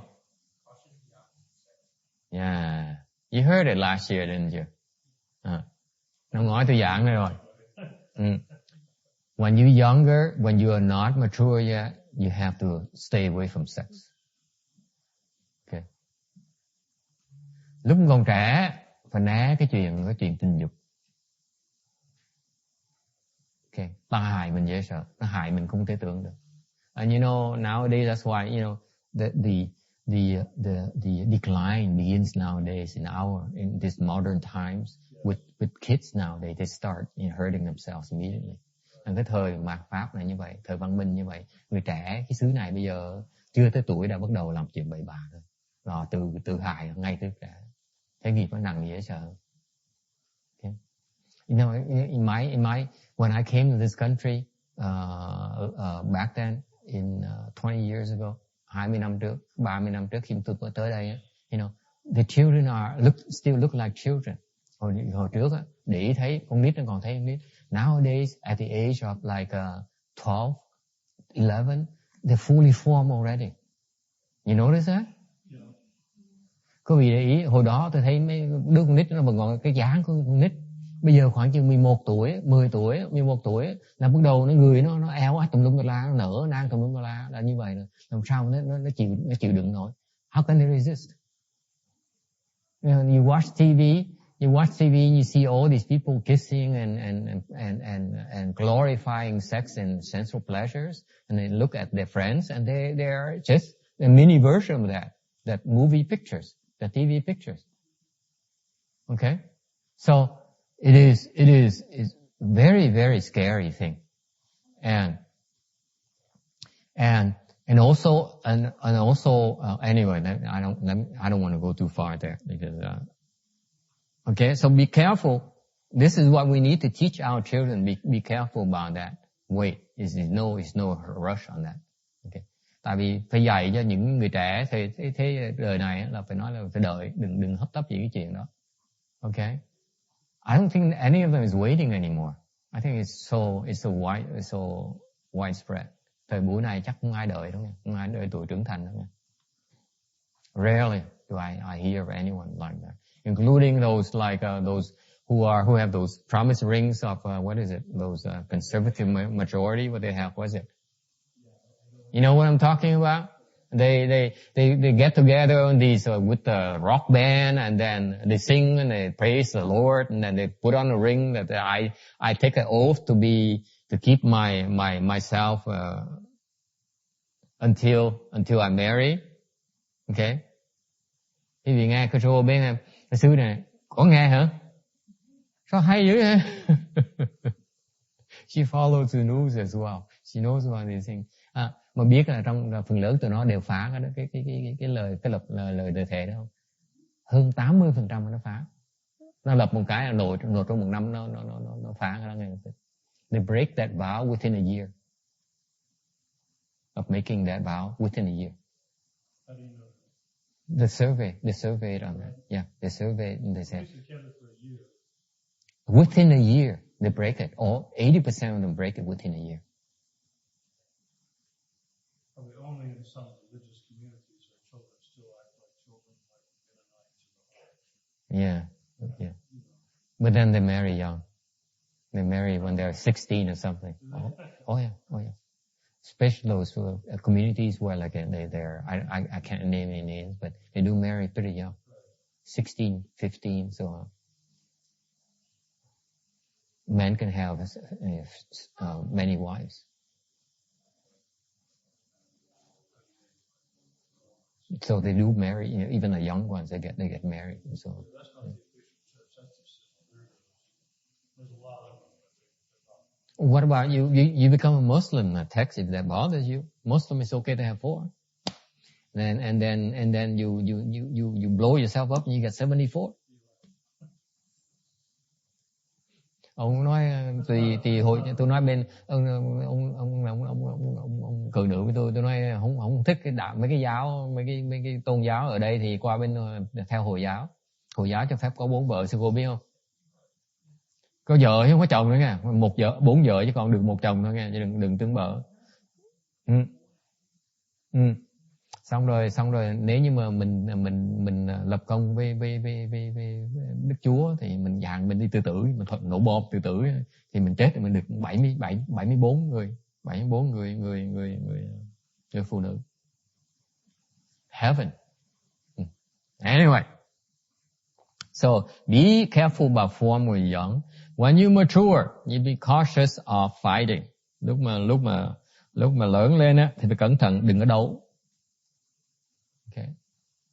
And when you old, you're cautious of obtaining. Lúc mà già thì đừng có lấy. Okay. Any questions? Yeah. Why you skip one? Hỏi bắt ngay rồi, tội dại ai vậy, khờ tới dám hỏi bị bắt lập tức. I said I caught her immediately. I said she asked about the one old. I said why did you skip mature?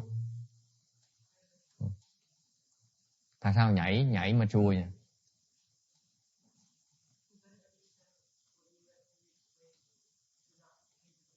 Okay. So, obtaining, what is obtaining? Obtaining is your possession. Be careful of possessions. All possessions. You don't,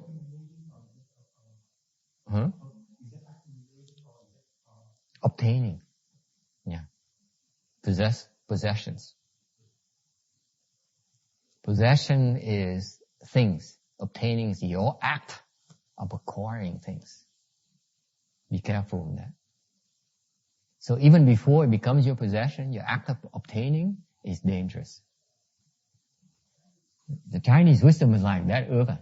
See, we, the English, we look at it as possessions. The Chinese look at it as obtaining. See that text? The death of Chinese wisdom. The act of obtaining is danger. Yeah. You're creating dangers. You're bringing dangers to yourself.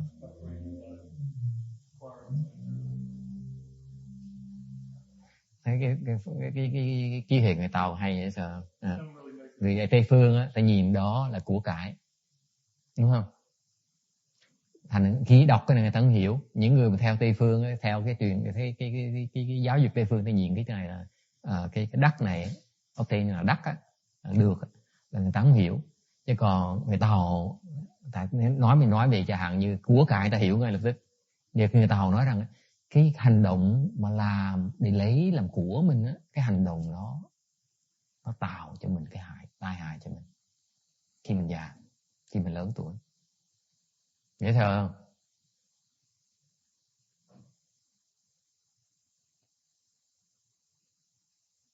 Okay. Any other questions? Yes. Good question. Trẻ đứng tuổi với là già là lúc nào? Okay. Young, I say below 20. Trẻ là dưới 20. But since the kids can't wait much longer, wait at least until you're 18. Okay. Out of the house. Dưới 20 thời buổi văn minh là chắc ít nhất tụi trẻ bắt nó đợi 20, chắc nó đợi nổi ít nhất đợi tới 18 tuổi. Okay. Mature, I go to old, I jump to old, then would settle mature, right? Nhảy qua già này, you talking about 60s, I say. Wouldn't you agree? But he's too close. 60-year-old. Yeah, you're too late. Yeah, you're just going downhill. It's hopeless. Not quite. Not quite. Okay. Yeah, I'm not going to fight. I'm still mature.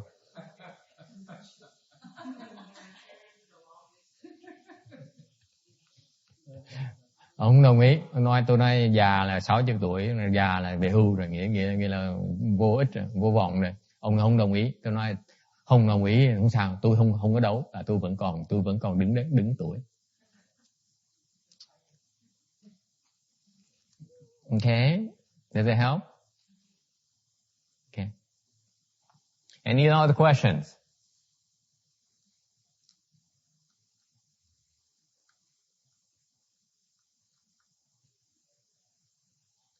How come I don't explain So I did explain to you the causes, right? It's the important thing I wanted, the message there in the section there, the prior section. I wanted to make sure that you understand that the acts our karmas do create consequence this very lifetime.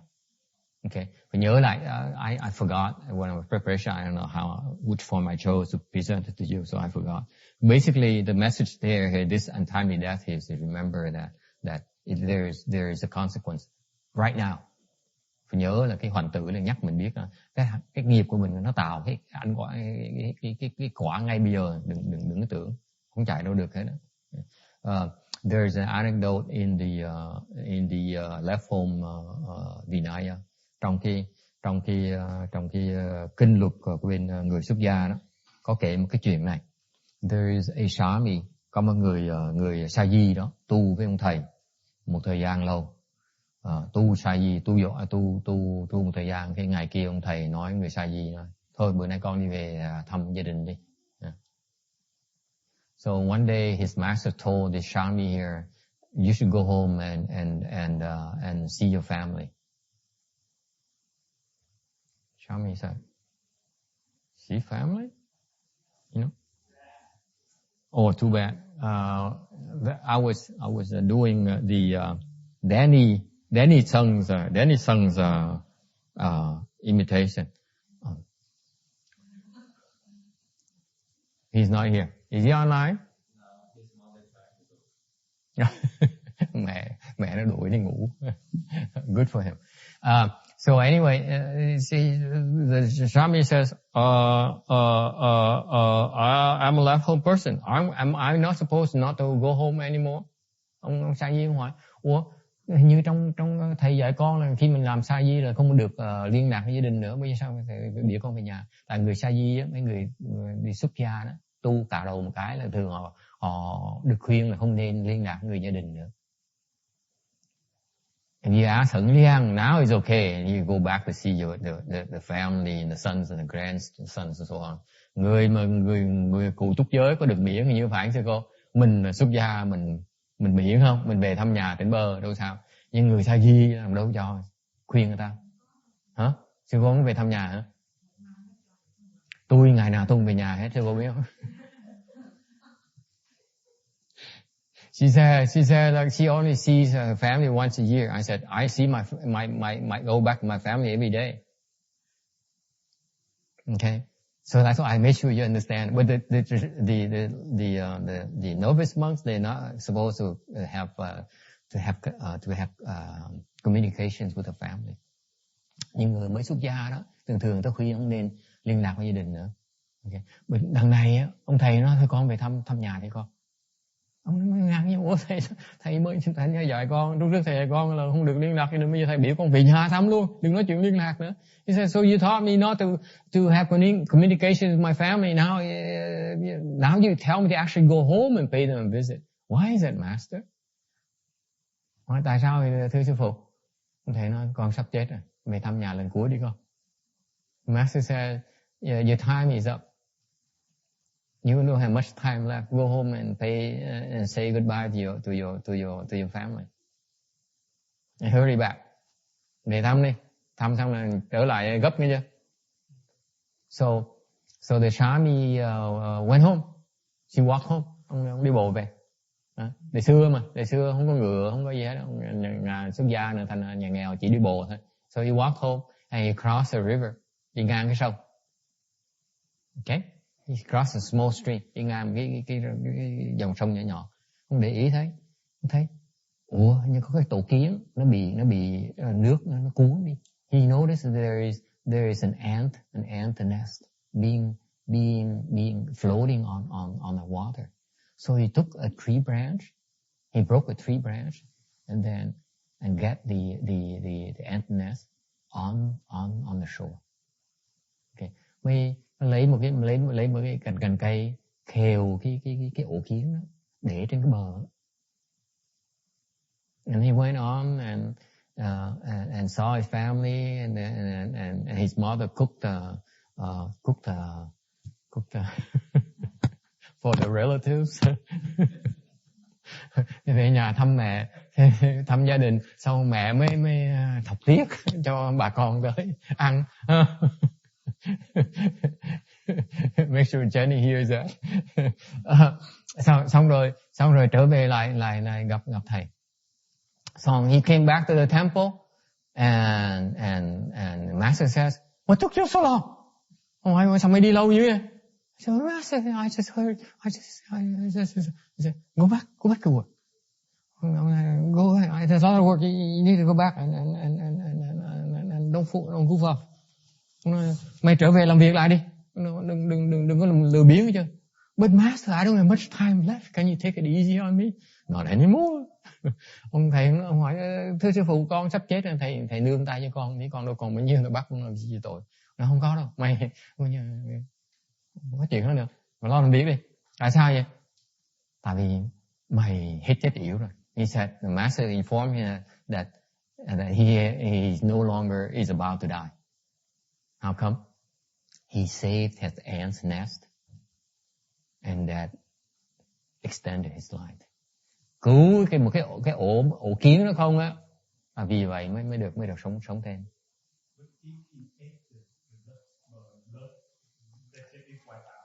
Only the relatives. I see you didn't hear me right.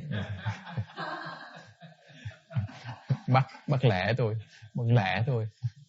Tôi kỹ lắm mà. Trước khi tôi nói the relatives, you remember that? I said the relatives. Bắt bẻ tôi. Ông nói là nếu như mà ăn huyết á, thì đã xóa. Tôi nói rõ ràng, trước khi tôi nói tiếng Anh, tôi nói là mẹ nó cắt tiết để cho bà con ăn. You know this, I stopped. I was about to say he, but then tôi sắp nói là cắt tiết cho ổn. Bà con ăn. Mày bị bắt. Okay, any other questions? See, that's why when you know all the be careful about the deeds you do because it affects your lifespan. Không chơi là cái chuyện cái luật mình á, dạy như sơ người ta không để ý chứ cái đó nó có liên quan với cái hoành tử đó mà trong giới luật không giảng rõ.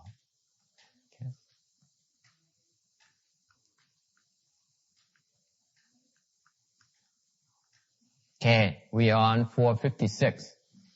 At that time, 12 great Yaksa Generals were present in the assembly. There were General Kumbhira, General Vashra, General Mihara, General Andira, General Anila, General Sandira, General Indra, General Pashra, General Mukara, General Kinara, General Katura, and General Vikarat Rala.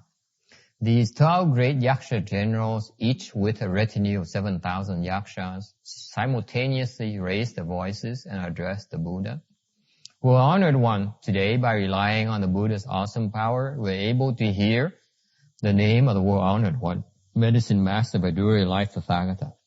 As a result, we were no longer afraid of the evil destinies.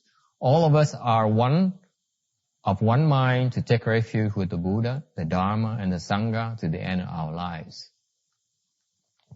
Lúc bây giờ trong hàng đại chúng có 12 vị dược xoa đại tướng đều ngồi trong hội như Cung Tỳ La đại tướng, Phạt Chiết La đại tướng, Mê Suy La đại tướng, An Đề La đại tướng, Ác Nệ La đại tướng, Sang Đệ La đại tướng, Nhân Đạt La đại tướng, Ba Di La đại tướng, Ma Hổ La đại tướng, Trơn Đạt La đại tướng, Chiêu Đô La đại tướng, Chiêu Đô La đại tướng, Tỳ Yết La đại tướng. 12 vị đại tướng này mỗi vị đều có 7.000 dược xoa làm kiến thuộc, đồng cất tiếng bạch Phật rằng: Bạch Đức Thế Tôn, hôm nay chúng con nhờ oai lực của Phật mà được nghe danh hiệu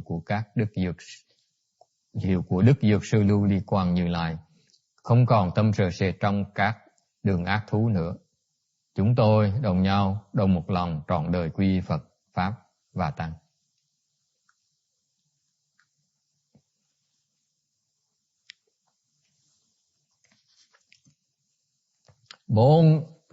Bốn cái 12 cái vị dược xoa đại tướng này, the 12 Yaksa Generals. Okay. Their purpose is to seek the medicine master's Vidura light Tathagata's wisdom from above to help cross over living beings' sufferings below. Cái nguyện vọng của họ, mấy cái 12 đại tướng này là muốn cầu cái trí huệ, đức huệ của Dược Sư Như Lai ở phía trên để giúp cho họ cứu chúng sanh, cái khổ chúng sanh ở dưới. They're mindful of the Buddha's kindness and wish to repay it. Mấy ông đại tướng này, ông nhớ cái ơn của Phật, thành muốn trả cái ơn đó. And they never forget. And to repay the kindness, they also understand to repay the Buddha's kindness. Họ cũng hiểu rằng muốn trả cái ơn Phật đó là không bao giờ quên rằng là họ phải luôn luôn làm lợi cho chúng sanh, đem cho họ cái an lạc vào tâm. So they to repay the Buddha's kindness, they should never forget to always benefit living beings and bring peace and happiness and bliss to the living beings' mind. Okay, who are these Yaksa Generals? Yaksas are part of the Eightfold Division. Dạ xoa là trong bát bộ. They are Dharma protectors. Những người này là hộ pháp. The Yaksas are very terrifying in appearance. Những người dạ xoa trông dễ sợ lắm, trông hung hăng dễ sợ lắm. They tend to manifest the appearance of anger. Những cái người dạ xoa, những cái người tướng dạ xoa này thường hiện ra cái tướng phẫn nộ. So for example, it's not the common in Chinese images. Bên cái phía người Trung Hoa, những cái hình tượng ít khi thấy cái tướng phẫn nộ lắm. But when you go to the Tibetan area, nhưng về phía Tây Tạng á, có nhiều cái tượng nó có vẻ nhăn mặt, nó câu có mặt hung tợn dễ sợ nó. Okay. Và có vẻ như là rất là giận. Đó là những Bồ Tát đó, nó hiện cái thể tướng giận như vậy. So these are people who appear to be angry. Okay, to instill fear in us. Những người họ tạo cái tướng giận như vậy để cho làm mình sợ. Okay, it's necessary to do that. Có những người phải làm như vậy. Just like this morning, we talked about Master Sri Hoa getting angry. Giống như sáng nay mình nói chuyện thầy Tiên Hóa thì thể hiện cái tướng giận. Okay, để mà dạy cho học trò. He manifests the appearance of anger to teach his pupils, because sometimes you need to be angry. The students need to fear. the teacher. And that's how they learn. And that's how they open up. That's how they change their ways. Nhiều khi người học trò phải sợ người thầy, phải biết sợ. Thấy người thầy giận thì mới sợ, mới đổi. Okay? People are not going to change until they have a reason for it. Người ta chỉ đổi khi nào có cái lý do ta mới đổi thôi. Cái lý do đổi là tại sợ ông thầy. Okay. Giống như những cái người dạ xoa đại tướng vậy, thì hiện cái tướng phẫn nộ để chúng sanh nhìn một cái là không dám làm bậy. So the Yaksa Generals similarly manifest the appearance of anger so that living beings who are about to do something bad they're not supposed to look at the angry face and become fearful and lose the will to commit offenses. All right? They are just the opposite of the Raksasa ghost. Mấy tụi dạ xoa nó khác cái quỷ la sát. In that the Raksasa are intent on harming you. Okay. Cái tụi dạ xoa nó chưa chắc nó muốn hại mình, nhưng để cái tụi la sát gặp mình phải chạy. Okay. So when you see the Raksasa ghost, run away from them as quickly as possible. They're bad news. There is nothing good that comes out from meeting them. Gặp mấy tụi quỷ la sát là chạy, không có gì lợi. Gặp nó không có gì lợi hết. Okay. Questions? 12 Yaksa Generals. Why 12 Yaksa Generals? Tại sao có 12 vị tướng dạ xoa như vậy? They're actually transformation of Medicine Master Buddhas or his retinues. Mấy người đó là hoặc là hóa thân của Dược sư Phật, hoặc là quyến thuộc của Phật, học trò của Phật. Okay? And they manifest as 12 Yaksa Generals. According to these 12 great vows, họ hiện ra 12 người đại tướng để thuận theo cái 12 cái đại nguyện của Phật Dược sư. Okay? And they all say that able to hear the name of the world honored one, Medicine Master Buddha, like Tathagata. And because of that, they are no longer afraid of evil destinies. And one mind would take refuge with the triple jewel to the end of their lives. Thành ra nhờ oai lực của Phật mà nghe được danh hiệu của Dược sư Như Lai, và không còn sợ ác thú nữa, và cùng đồng tâm muốn trọn đời quy với Phật pháp và tăng. Okay.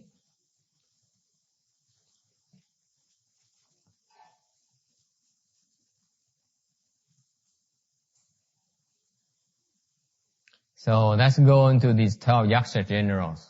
Nói về 12 cái đại tướng này tí xíu cho quý vị biết. It's important to know about these generals because they're very influential. Okay. General Kumbhira, Cung Tỳ La đại tướng. The name means dragon with horns. Đây là cái chữ Phạn có nghĩa là con rồng với sừng. He accrued the most merit and virtues among all the Yaksa Generals. He's one of the Dharma protectors, Shakyamuni Buddha. Ông này là ông tạo công đức lớn nhất, nhiều nhất trong 12 đại tướng này. Ông này là đại hộ pháp của Phật Thích Ca Mâu Ni. He's a guy, you probably heard of him before. Chắc quý vị nghe ông này rồi đó. Là cái người mà lúc mà bị Deva Đạt Đa mà Phật đi nhiều dưới núi, đi kinh hành dưới núi, cái Deva ra trên núi mới đẩy cái hòn tảng đá xuống, lăn xuống núi để giết Phật. So Devadatta, the Buddha was walking meditation, and Devadatta, his arch enemy, was on top of the mountain, and he rolled down a huge boulder to thinking of crushing the Buddha. And halfway through the hill, a Vajra spirit, có một cái người thần nửa giữa lúc mà tảng đá nó rơi xuống lưng chừng thì có người thần dùng cái kim cang chủ. He used a Vajra pestle to hit the boulder and break it into millions of pieces. Thành dùng về cái kim cang chủ đánh cái quả tảng đá đó, tảng đá nó bể thành từng mảnh nhỏ nhỏ. Bởi vậy, that's how he saved Shakyamuni Buddha's life. Bởi vậy ông cứu mạng của Phật đó. The Buddha is always constantly surrounded by Dharma protectors. Những cái Phật là có Bồ Tát xung quanh, vây quanh Phật, bảo vệ cho Phật ngày đêm. All cultivators do, by the way. Những cái người mà Bồ Tát cũng vậy. The Bodhisattvas also are surrounded by Dharma protectors constantly. So are you, by the way. Những cái người tu cũng vậy. For example, the people who take the 5 precepts. Chẳng hạn như những người mà thọ ngũ giới bên Phật á, là có được 25 vị thần bảo vệ ngày đêm. So for example, the people who receive the 5 precepts, Buddhist precepts, they have 25 spirits who guard them night and day. Okay, that's their job. Công việc họ như vậy nữa. So, anyway, General Vajra, Phạt Chiết La, he holds a Vajra pistol. General Mihira, Đại tướng Mesila có nghĩa là cái kim đài, cái là cái đẩy bằng vàng đó, đeo này hông đó. This guy here carries a gold bag on his waist. General Andira, tướng Andela, means breaking space mountain, breaking emptiness mountain, gọi là phá không sang. Okay. General Anila, Aknela, Anila means Chandana incense. Cái này là cái chiên đàn hương. General Sandira, Sang Để La tướng, đại tướng, means shell female form. Có nghĩa là cái tướng mà cái ốc,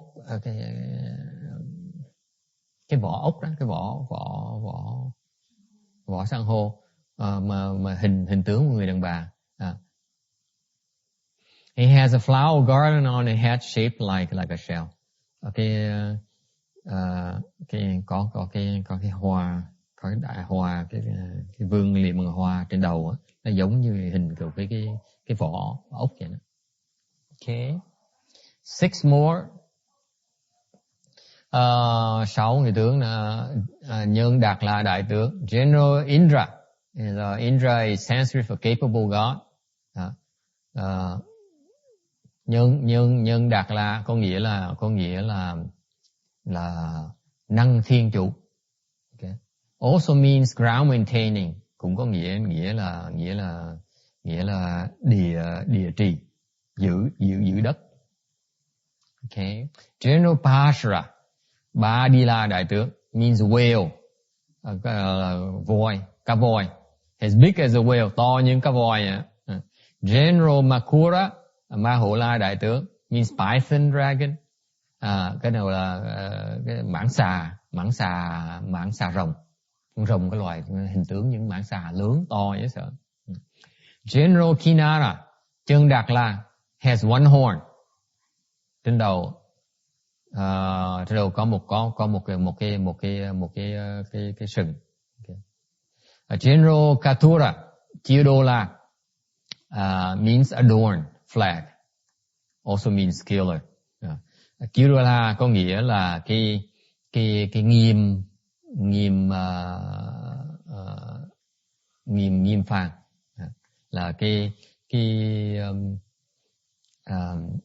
cờ rất là đẹp, cũng có nghĩa là sát nhân, thích giết người lắm, likes to kill as well. General Vikarala Tỳ Yết La, đại tướng, it means good skill.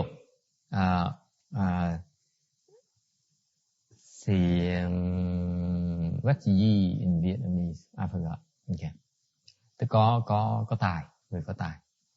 Okay. Any question on these Yaksa Generals? The Yaksa Generals, you need to know, biết tên họ có lợi gì? The names are featured in the mantras. Tên mấy cái đại tướng này là có trong mấy cái thần chú. Okay. Thì cái kinh mới nói, ở kinh Phật nói, the sutra here that says that these 12 generals' names, when you recite them, definitely will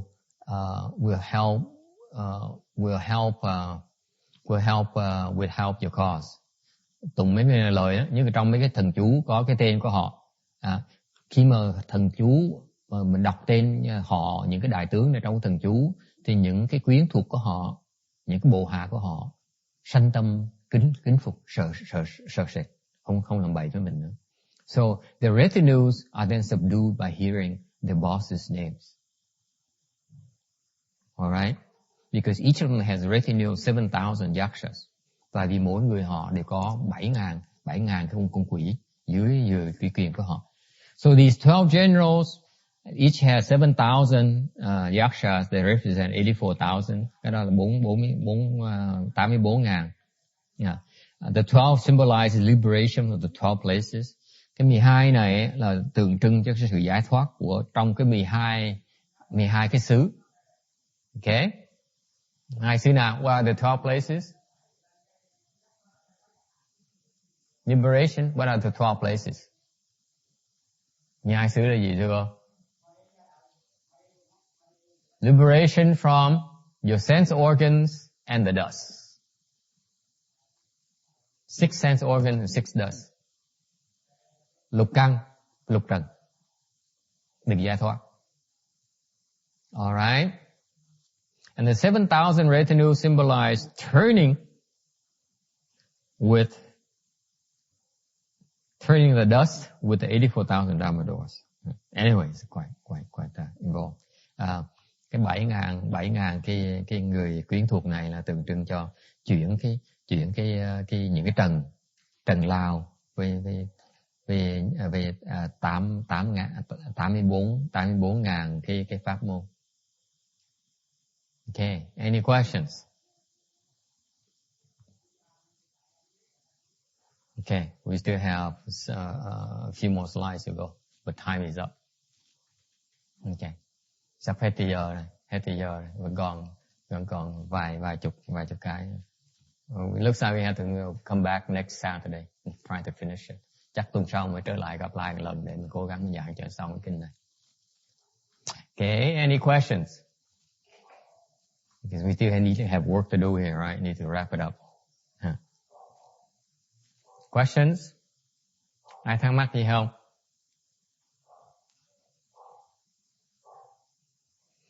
Later on, later in the latter section, they describe how these generals can help us. Lát phần sau kinh sẽ giảng là mấy cái đại tướng này có cái pháp gì giúp mình.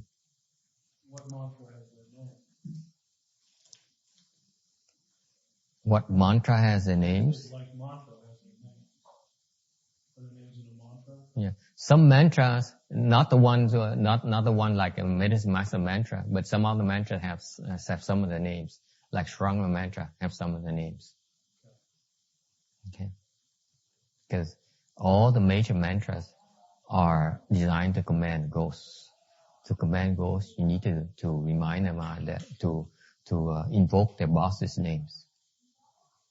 That's how you subdue those small time ghosts. They're not going to listen to you. They're not going to listen to me, but they will listen to their boss. Okay. Lý do không hỏi là cái chú nào có tên mấy cái này. Có loại chú có vài chú có tên này, như chú Lăng Nghiêm có tên, mấy cái đại tướng này. Hoặc có mấy cái chú khác có tên này. Lý do cần cái tên mấy đại tướng là tại vì cái chú là mình dùng cái chú để mình ra lệnh cho mấy quỷ, mấy thần. Mà quỷ thần á, chứ chắc nó nghe tên, nó sợ Phật, nó sợ Bồ Tát. The ghosts and spirits may not be afraid of the Buddhas and Bodhisattvas, but they're afraid of their commanders. Chứ chắc sợ Phật, chứ chắc sợ Phật Bồ Tát, mà chỉ sợ mấy người tướng này thôi. Alright.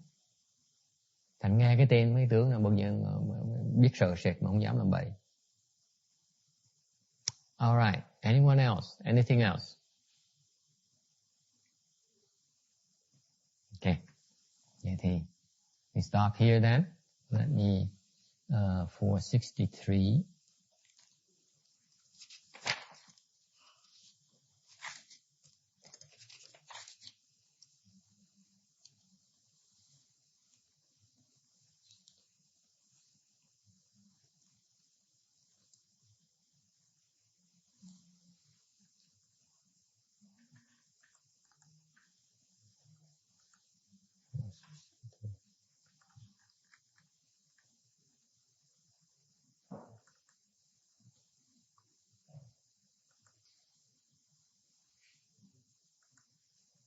Okay, let's do a transference.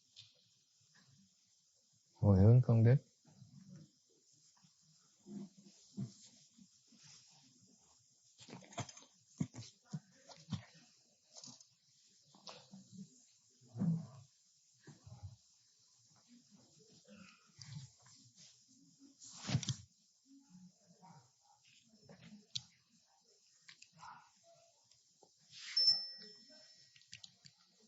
May these merits and virtues adorn the Buddha's Pure Land, repaying the four kinds of kindness above, aiding a threefold path below.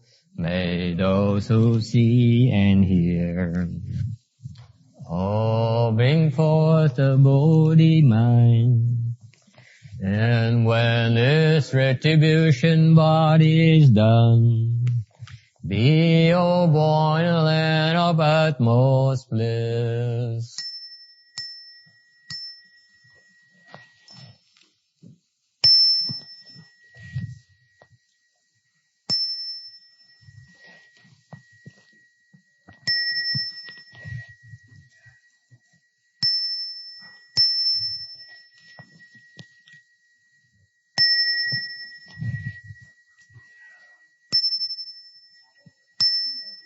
Thanks for coming. See you next time.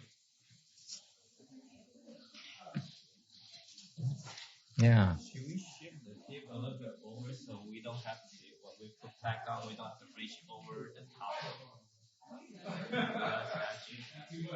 Reach over the top? Because if we put it right here, over the Buddhas, yeah. But there's nothing you can do about it. It has, should be behind the Buddhas. That's all right. Temporarily.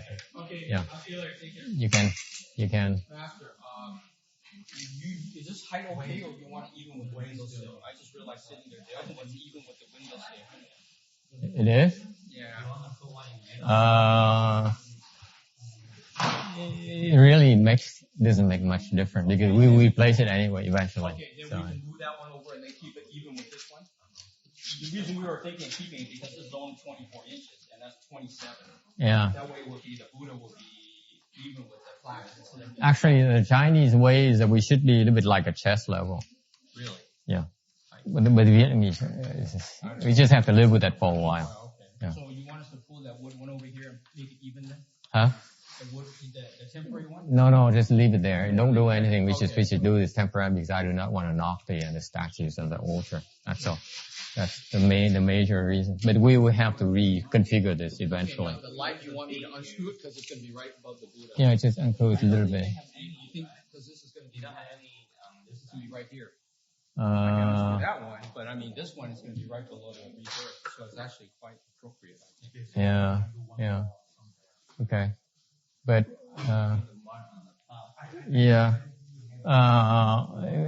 maybe okay to leave it on, I guess. Yeah. But the other one, because, huh? I don't think I can touch these incandescent bulbs. It's too hot. They're not fluorescent. Yeah, I don't know how to do that either. Okay, let me see if I can find it.